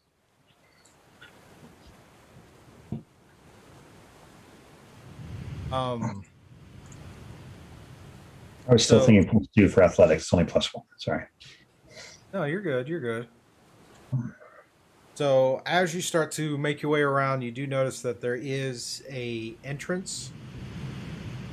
You do see a partial entrance in the side of that. As you're kind of going along, it looks like it's a relatively newly constructed entrance. And so this is about 45 feet down, roughly, and I can see that. Yeah, you can see it. It's kind of a rough. It's kind of a rough cave opening. Unless you want to go into it, but not just to at all. get an idea of that, Okay. And then continuing your circuit around, you'll have to come up for air. Yeah, I'm just going to before go. you can If I finish your see circuit that around the opening, island. if I see that opening, I'll go up because I only wanted to go down for a couple rounds anyway. All right, So as you ascend back up, Oh, here we go. and as you break the water above, I assume you're going straight up from where that entrance is. Yeah. Gorr, Titus, and then go ahead and roll perceptions.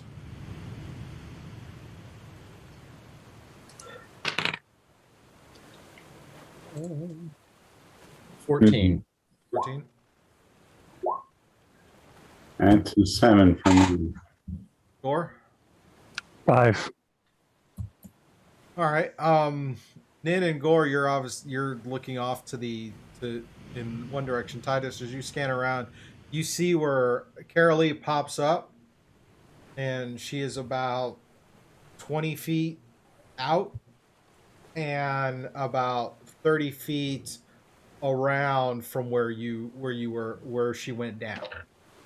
I'll quietly signal to Gorr and Nin that I see Karalee off in the distance, about 20 by 30 feet out, and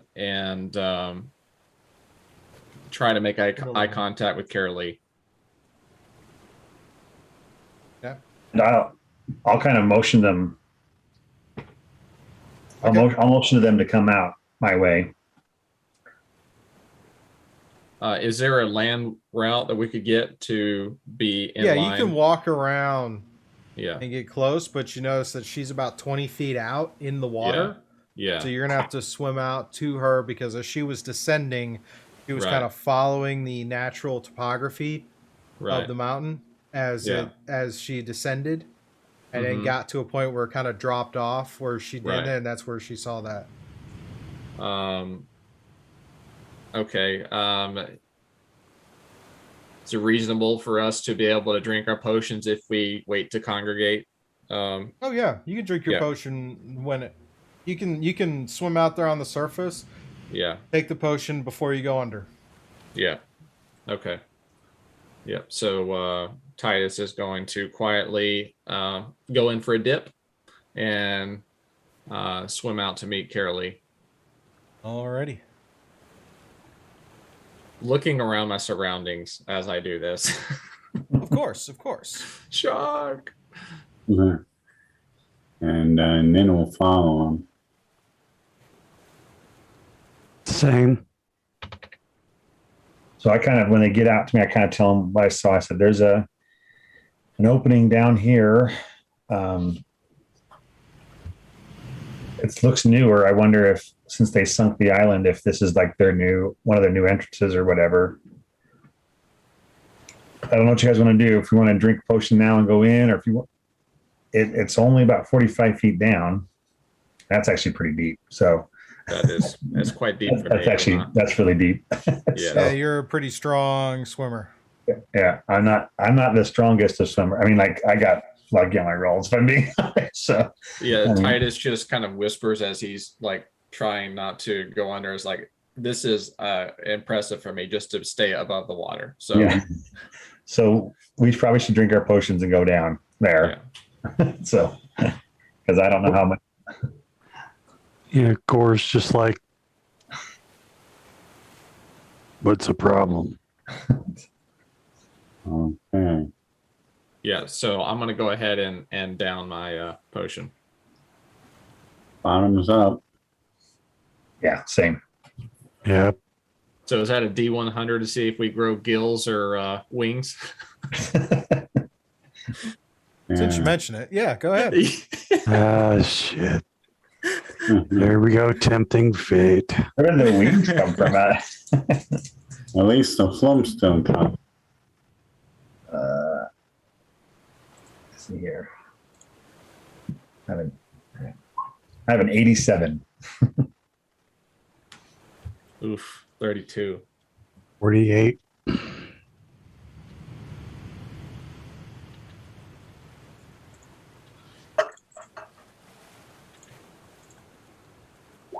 So, all right, tell me, Gorr, what'd you get? 48. Titus? 32. Nin? A 3. Karalee? I have an 87. So I don't know. We don't know what it means. It could be anything. Aquaman could come riding over on a seahorse.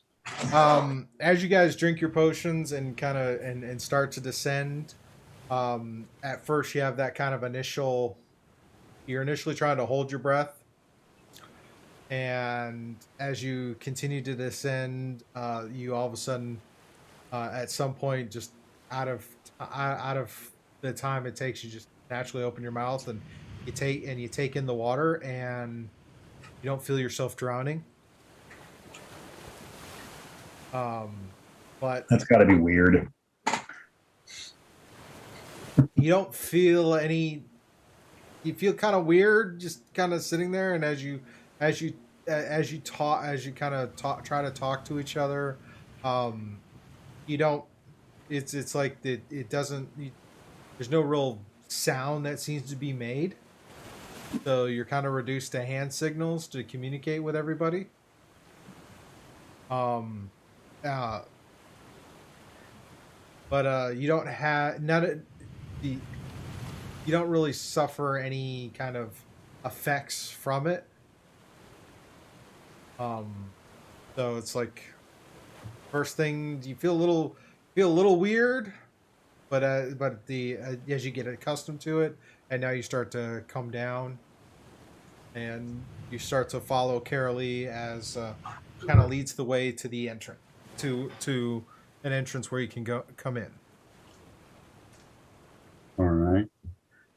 I have 60-foot dark vision in case that's important.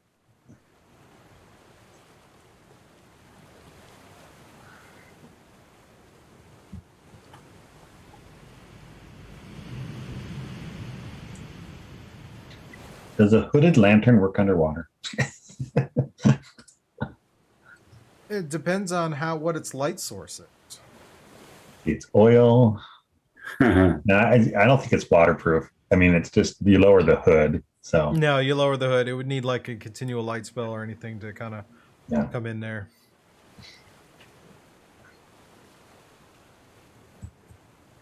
should have got some wax to seal it in.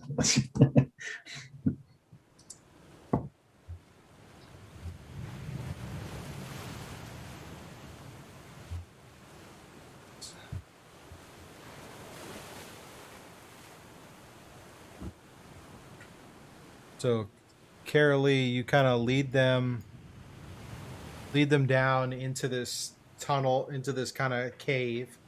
The rough cave, it's only about 10 feet wide as you kind of go in and see that it was kind of roughly bored.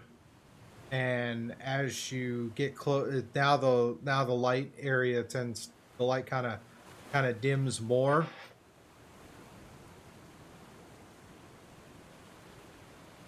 And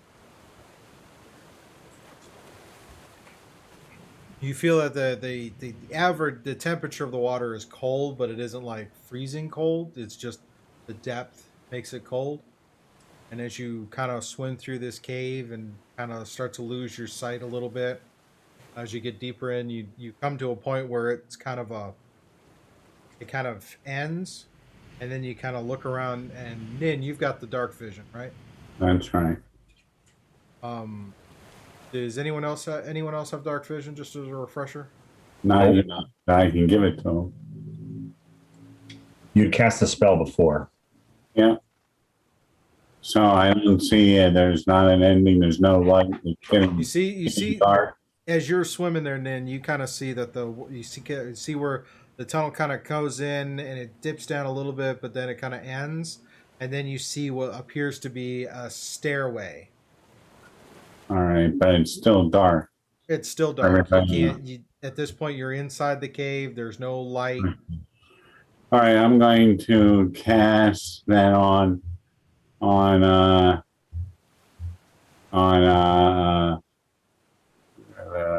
Titus and Gorr. I'm going to cast Dark Vision by twinning it. Okay. So I can get two of them, and then I'll cast it on Karalee just as a single cast. Okay. What's it give them? He gives them 60-foot Dark Vision. All right. For 8 hours. 60 feet for 8 hours. Yes.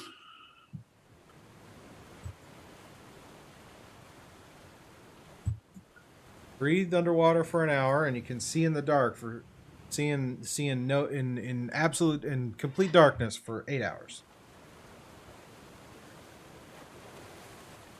I say thank you, but it comes out roo roo roo.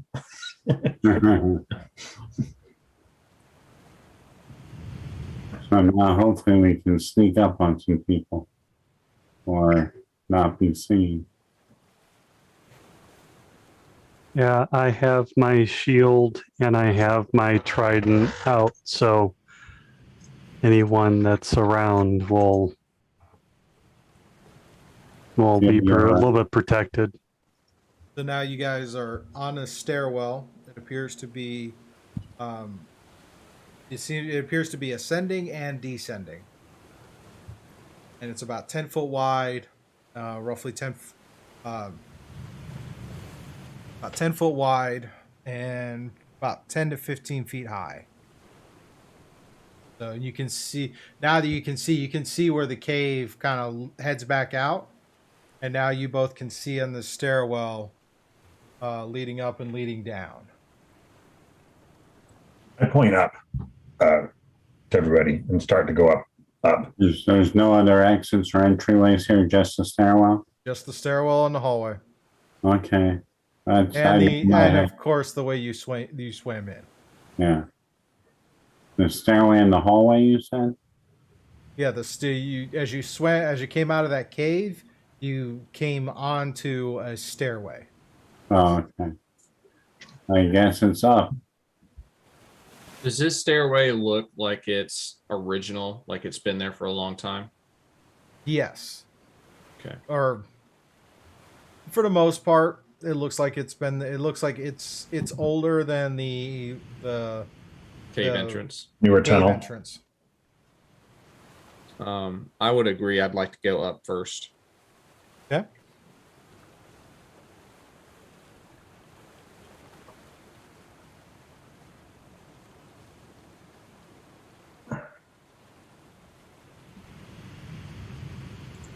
Now we can go ahead and bring you to the map.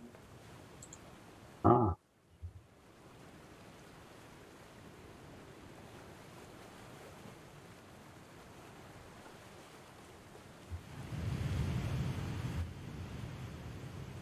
So this is roughly where you guys are at, as you can see.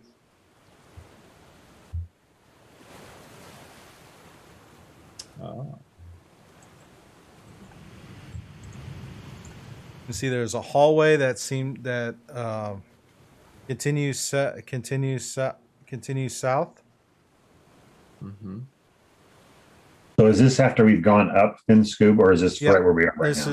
is where you're coming in. This is where you're seeing it's kind of leads up and turns and extends down. So as you come to the top of that stairway and look down, you see the hallway. Are we out of the water at this point, or are we still underwater? You're still underwater. Dang it. Okay. I guess we moved down the hallway, yeah? Yeah.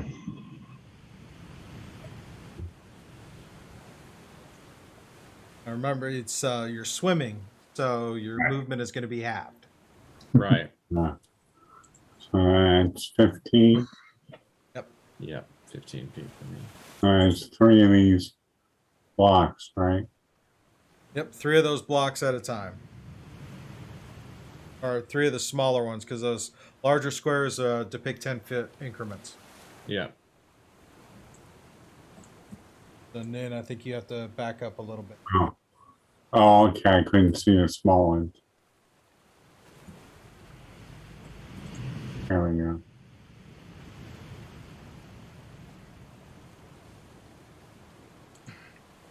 So who's leading the procession? At first, we just get to here. Then I was like, wait a second, I'm in the front. And so I stopped and I let them go ahead of me because I move faster than they do. Since we can't communicate, I'm just going and I'm like, wait, I'm in front of everybody.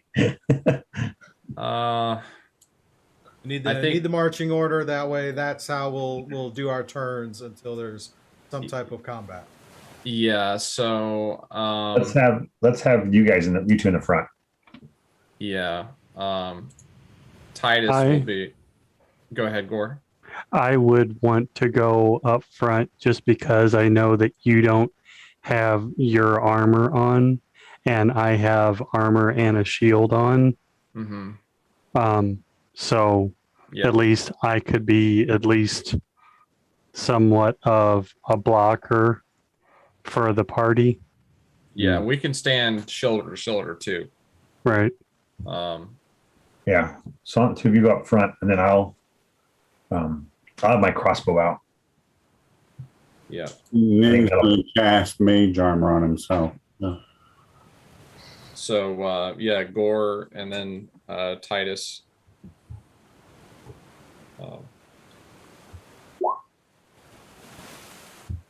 So we have Gorr, Titus, and then as far as Nin and Karalee, who's who? I'll go in the middle. Go in the middle, so Karalee will bring up the rear. Yeah. Okay. All right. So. And I'll just be on a swivel. I'll just have my head on a swivel back, and I'll keep looking behind us while we're going. All right. So Gorr, as you're looking down, you see the hallway continues to extend, but you also see you're coming up on a T junction. I kind of do a hand motion of it, of like a T, and like, where are we going to go?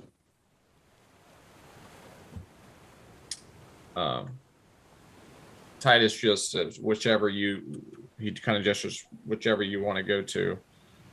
Is there any signs or anything kind of markings on the wall to indicate where we are? Okay. Nope. Do a quick do a survival check for me. Okay. 16 plus 2, so 18. All right. You know that behind you is north, in front of you is south. Okay. I will communicate that with hand signals.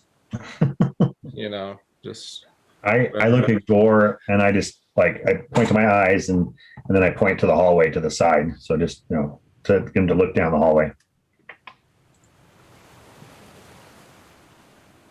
Titus, go ahead and so next is Titus. Gorr looks like he's moving to the hallway to look down the hallway.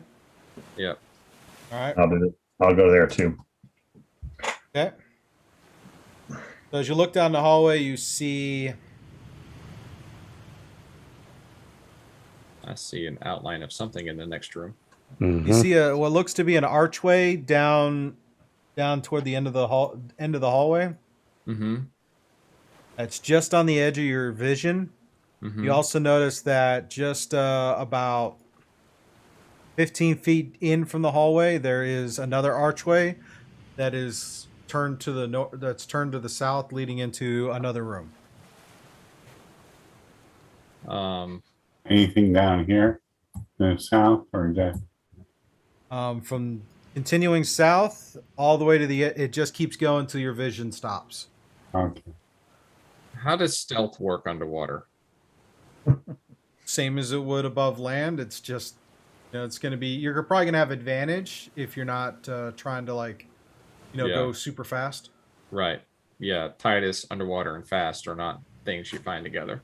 So we'll say for the purposes of this, as long as you haven't been seen, if you try to stealth, then your stealth rolls would have advantage until you're seen. Okay. All right. You're leading the way, Gorr. So pretty much we're just following you. Yeah, Gorr, you now have your choice of left, right, or back the way you came and descend deeper. Yeah, that's awesome. You want to be the voice of the party. No, I'm kidding. The conscience. The conscience. We are on the 1 hour clock here. Right. We're going round by round. Right. So I just keep going down because I want to find steps up. Gotcha. And since I looked down and I saw hallway leading into another hallway, I'm like, that's where my mind's at. I'm not looking into doors and going into rooms right now. Gotcha. So as you swim down the hallway a bit more, you see where it turns you see where it starts to turn west. To the west. Yeah. Well, let's keep going. Just keep swimming. Mm-hmm. Just keep swimming. Just keep swimming. I assume you guys. Y'all are trying to be stealthy, so go ahead and roll your stealth checks as you're doing that. Set an advantage, right? Yes, you have advantage until you're seen. Good. They rolled a 2, so.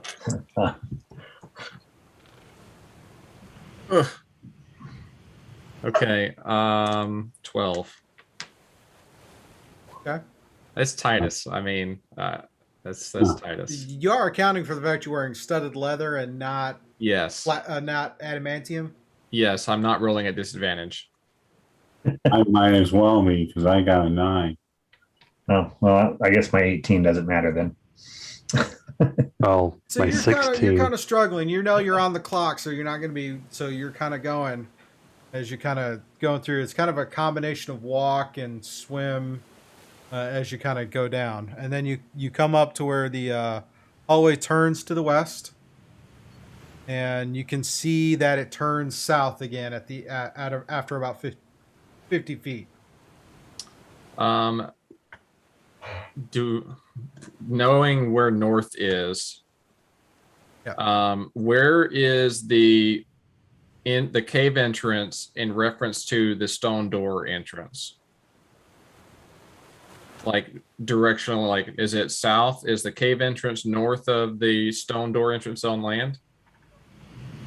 Yes, the entrance that you were looking at is north, and it Okay. is also west of your current position. Right. So if we continue, if we continue south, we might be lining up. Yeah. Yeah, if you continue south, you're heading away from the door, but if you make your way west, you would be getting yourself to where in line with the door. So Okay. fairly good logic based on your survival roll that Right. there's whatever pathway would lead up would probably be to the west. And knowing most places you don't descend straight down as soon as you walk in the front door, Right. probably might be a stairwell that leads back up. in that Mhm. way. Right.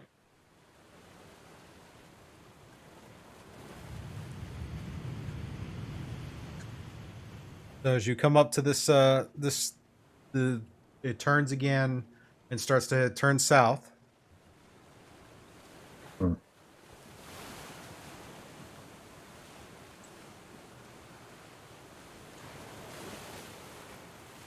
So as you cross that corner, you see about another 50 feet down, it turns east. Hmm. I tap Gorr on the shoulder, and oh wait, no, I didn't make the survival roll. Never mind. I don't say anything. Well, I gestured to everybody where the north was. So you know what I know as far as where we started. We can go back and try that other Yeah. passage. Then I'll tap on everybody and say that to go back to the other hallway, or I'll go back to the T.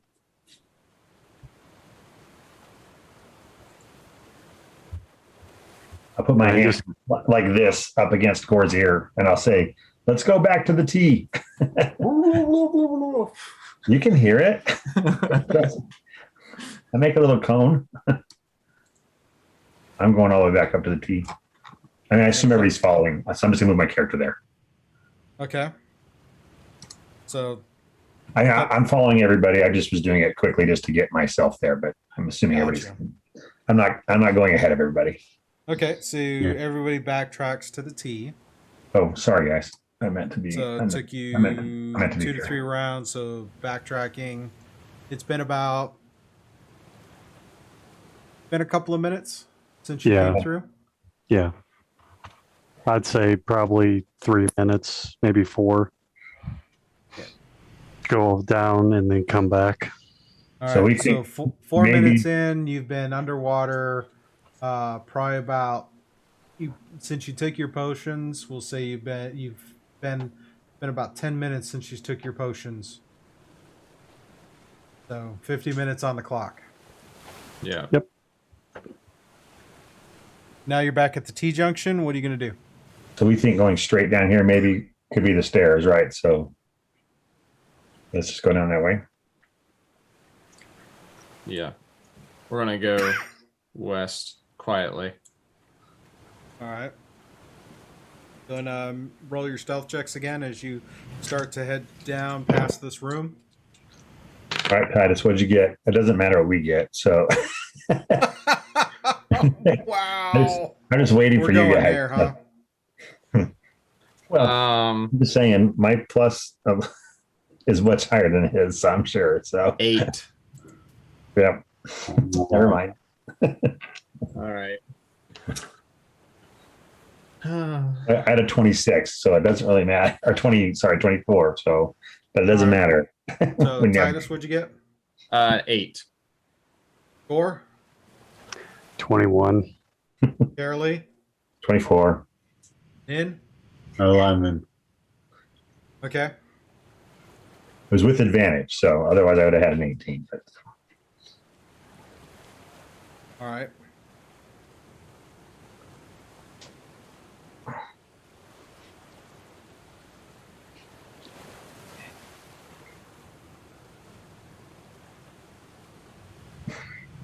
So as you swim past the doorway, Gorr moves across.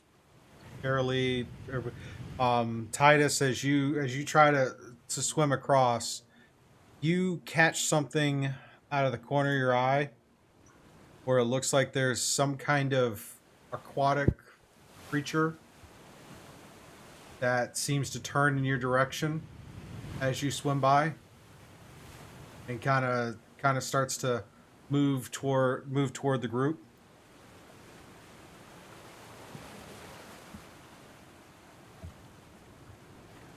You see it. It's just kind of starting to pick through.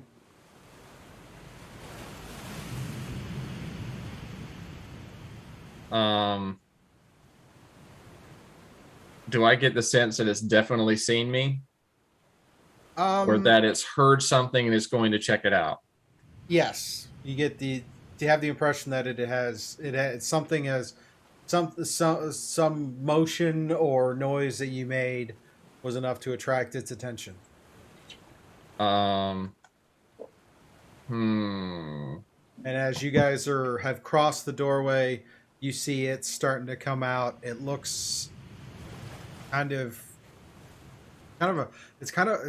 a weird looking creature. Go ahead and roll a nature check. I don't know if I trust my dice or D&D Beyond tonight. That's Oh, a yeah, 21 for me. All right, I'm not gonna roll that dice anymore. 21 So for me. a dirty one, 31. How did you get a dirty one? because I have a -1 to intelligence. Oh, That would do it. 21. I got a 21 as well.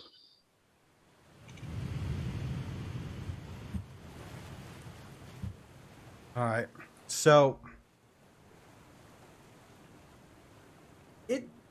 it looks like who else rolled nature checks? Nin got a 21. And Gorr Nick got a 21. And Gorr got a 21. Okay. So Titus, you signaled to the others as you're not quite sure what this is. Gorr and Nin, you guys see that protruding from the doorway looks to be the snout of a shark. And as it swims out, you notice that the shark appears to have plates grafted onto its skin. Oh. Can I throw a minor illusion out in the opposite direction? Making it look like a fish? Certainly try. All right, that's what I'm going to do. I'm going to put it, let's see, 1, 2, 3. I'm going to put it right over here. Okay. What's the illusion do? It can't do much. It just sits there like a fish. Just sits there as a fish? Yeah, I can't make it really move too much. I mean, maybe the gills or the pectoral fins move a little bit, but it's not doing anything else. It's a minor illusion. It's not doesn't have that much power. Right.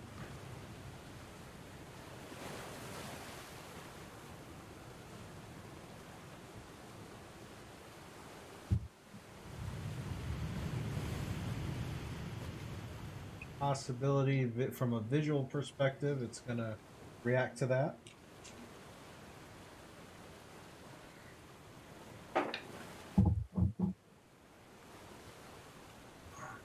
Alrighty. So as the shark starts to come out, it actually starts to turn toward the fish because it caught the side of the fish first. The other eye is looking over in you guys' direction as well. So what do you do? Right now it's turning toward the fish, but Keep on swimming. you know it sees you as you pass. I'm not moving. Yeah, staying still. I am the wall. Hey. I am the wall, Eggman. I am the walrus. Cuckoo. The only thing. As it comes out, it goes to try to accelerate a little bit to bite the illusion. And it bites through the illusion and then starts to circle around. And now it's pointed right to the group of y'all. I still have my shield up and my trident up. I fire my crossbow. Oh no. Alrighty. You fire that crossbow. I think I'm just normal, right? If it's a crossbow, if I remember reading that Crossbow correctly. will fire as normal under the water. Yep. Okay. All right, that's going to be 11 plus 6. So a 17 total. 17 misses. Oh, like glance off the plate or something? Yep.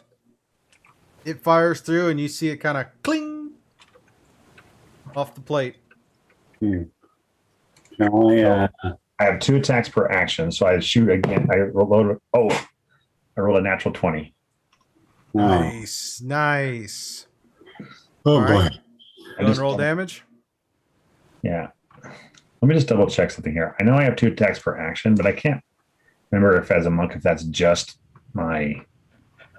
if I get that for anything, or if I just get that for like melee or punching or something like that. Like I'm blanking for some reason. You should get I it do for it max everything. die plus what you roll. Okay. I'm just making sure that it says attacks per action 2. Okay. I'm just making sure it's not like I get 2 attacks only with like monk stuff. I just wanted to make sure that I'll get it with my bow. Okay. Yeah. All right. So 8 for the max die, and then 5 for the roll. So 13 plus 3 is 16 total. 16 total. Nice. Good solid hit. Roll initiative. Oh, man. Oh, I rolled a 2. Natural 20 when it doesn't matter.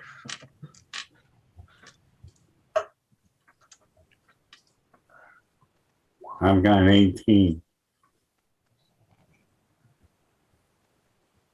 Natural 20 for 23.16. 0.16. Got it.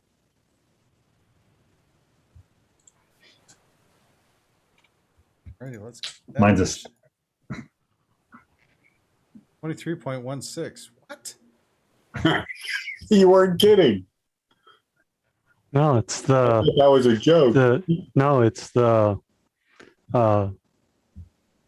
tiebreaker modifier that D&D Beyond has you put on there. I'm going to round down to 23. All right. The 16 means a lot To your heart. because Give me the 16th. I mean, I was right. And I have a 7, Scoob. I rolled a 2. You got a 7. Yeah, I rolled a 2. Titus, what'd you get? Natural 20 for 21. Nice. Alrighty. Get that initiative tracker rolling. Uh-huh. So, Gorr, you're up first.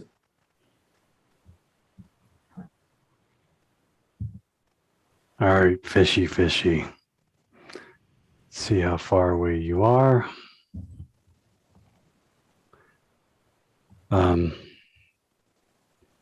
I will take my movement to here, and I will attack said fishy before all 90 of these other fishies come outside, because that's nice. I'll use the trident and you keep my shield up. All right. 18. 18 just hits. Go and roll damage.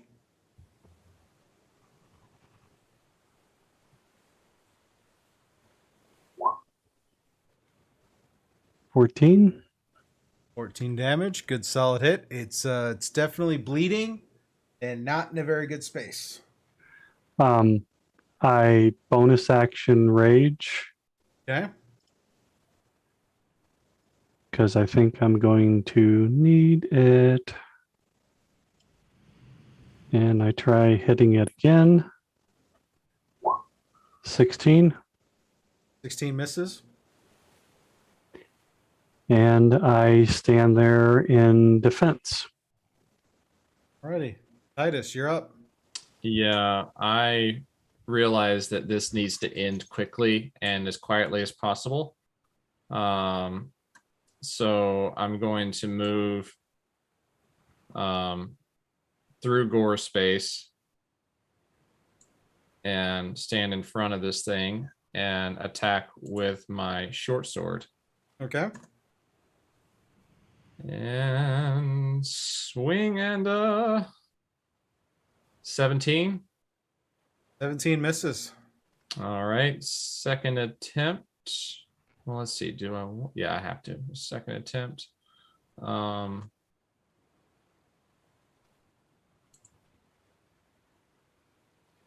yes, 22. 22 will hit. All right. What's your minimum damage?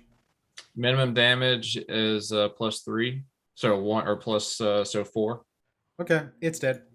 Yep. All right. Min's gonna move and do something if I have a chance.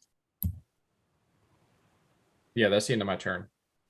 All right. As Gorr and Titus, as you guys finish, and Titus, as you land that killing blow on the shark, you look into the hallway and you see there are at least 5 more swimming in there. Yeah. Min's gonna try to use Prestidigitate to clean up the blood. I knew it was coming. How? Well, it just says it Magic. magically cleans it. It may sound cheeky as I said that, but you're underwater. There's Yeah. now a cloud of blood from the shark filling the space, obscuring your vision.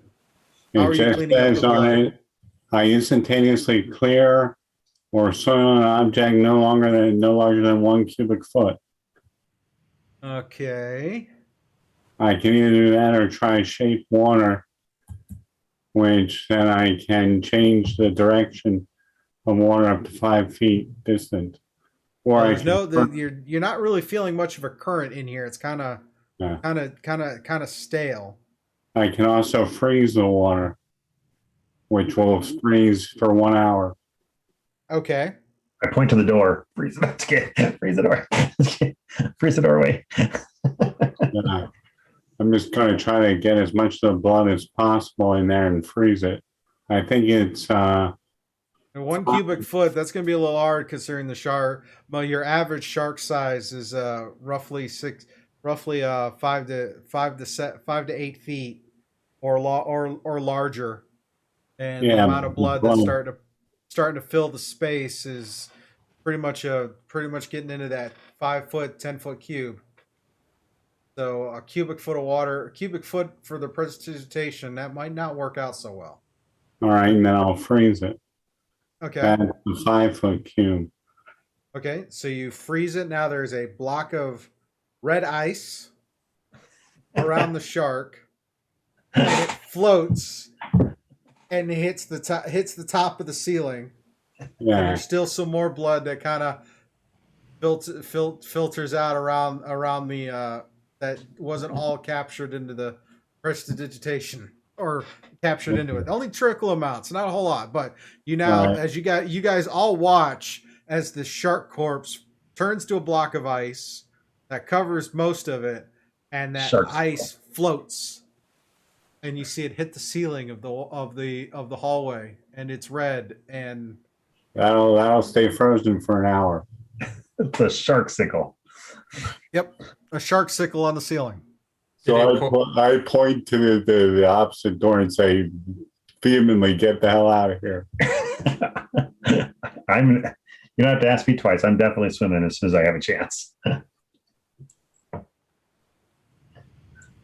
All right. Hopefully, they don't detect that for a little bit.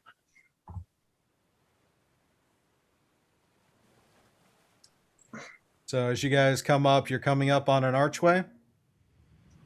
Yeah. After you guys go through.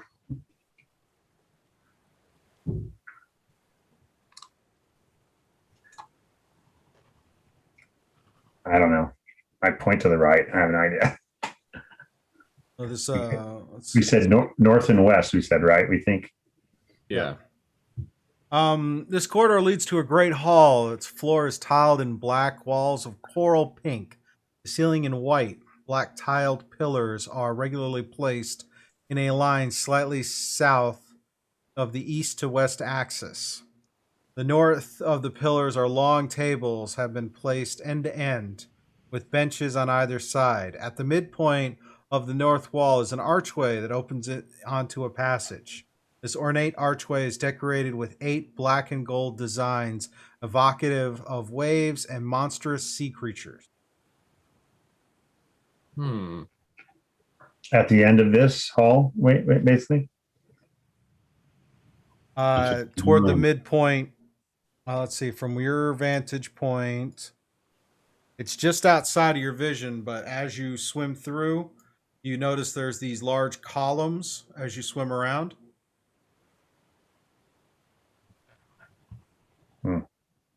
Swim around each of these large columns, then you start to see the what's in the center here. A semicircular niche of hollowed into the center of the south wall. The floor of the niche sits 7 feet off the ground. On the shelf formed there stands a large carved stone head, visibly battered and disfigured. The features can still be recognized as those of a lizard folk. The head is about twice as large as life size. So a large statue that's been disfigured of a lizard folk. And you see there's an archway that leads north across from it. Okay, that was this statue here, right? Yep. Statue's right there.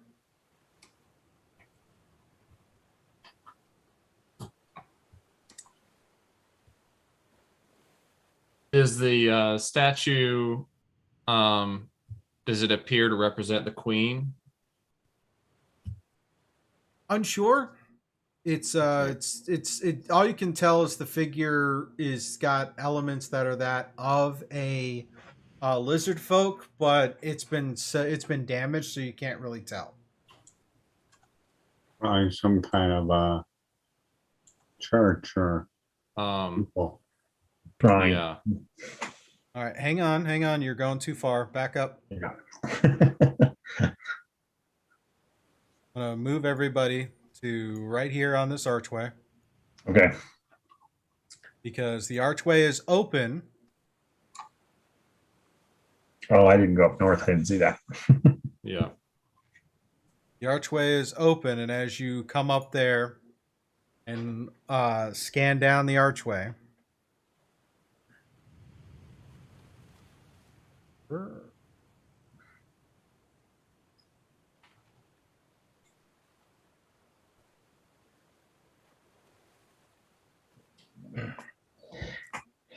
gonna call it here. I can tell.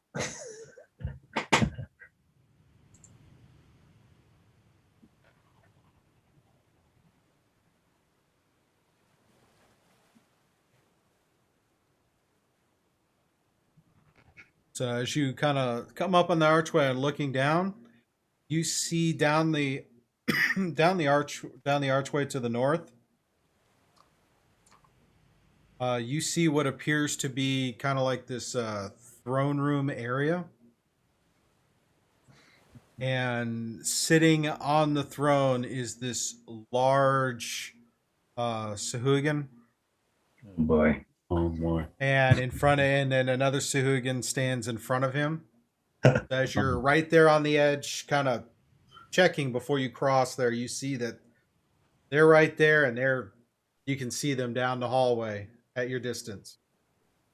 And that is where we're going to leave it for tonight's session. That's what I thought was gonna happen. Oh my goodness. So we went right into the royal. Yeah. So good job, guys. We went right to the end. Just but everybody hold their breath. I wanted to Stealth. go down. Well, you were right, and we were wrong. I was right. I was right. I was right. I was right. So, yeah, right there, and seeing what happens next when we come back next week. So, thank you everyone for watching this video, sticking through to the end. You're awesome and amazing human beings. If you enjoyed this video, please hit the like button. If you want to see more content, hit the subscribe and the little bell notification. Shout out and a thank you to Syrinscape for the wonderful soundboards. This is actually the official Ghosts of Saltmarsh final enemy sound set for this particular adventure. that you can use. Go to Syrinscape.com to check that out, and there are other soundboards you can use for all your tabletop experience. Thank you to my cast for spending another Saturday evening with us as we play some Dungeons and Dragons and see what shenanigans we can get into underwater with no hope for escape with shark. I can't even pronounce it now. Shark popsicles on the ceiling. Sharksicles. Sharksicles. So clever use of a small spell. Why not? yeah, that's good. So yeah, tune in with us next week, 7 p.m. Eastern, to find out what happens next with Challenge Accepted. Thank you, everybody. Enjoy your weekend, enjoy your week, and we will see you on our next stream. Good night, everybody. Shark Bye. Bait.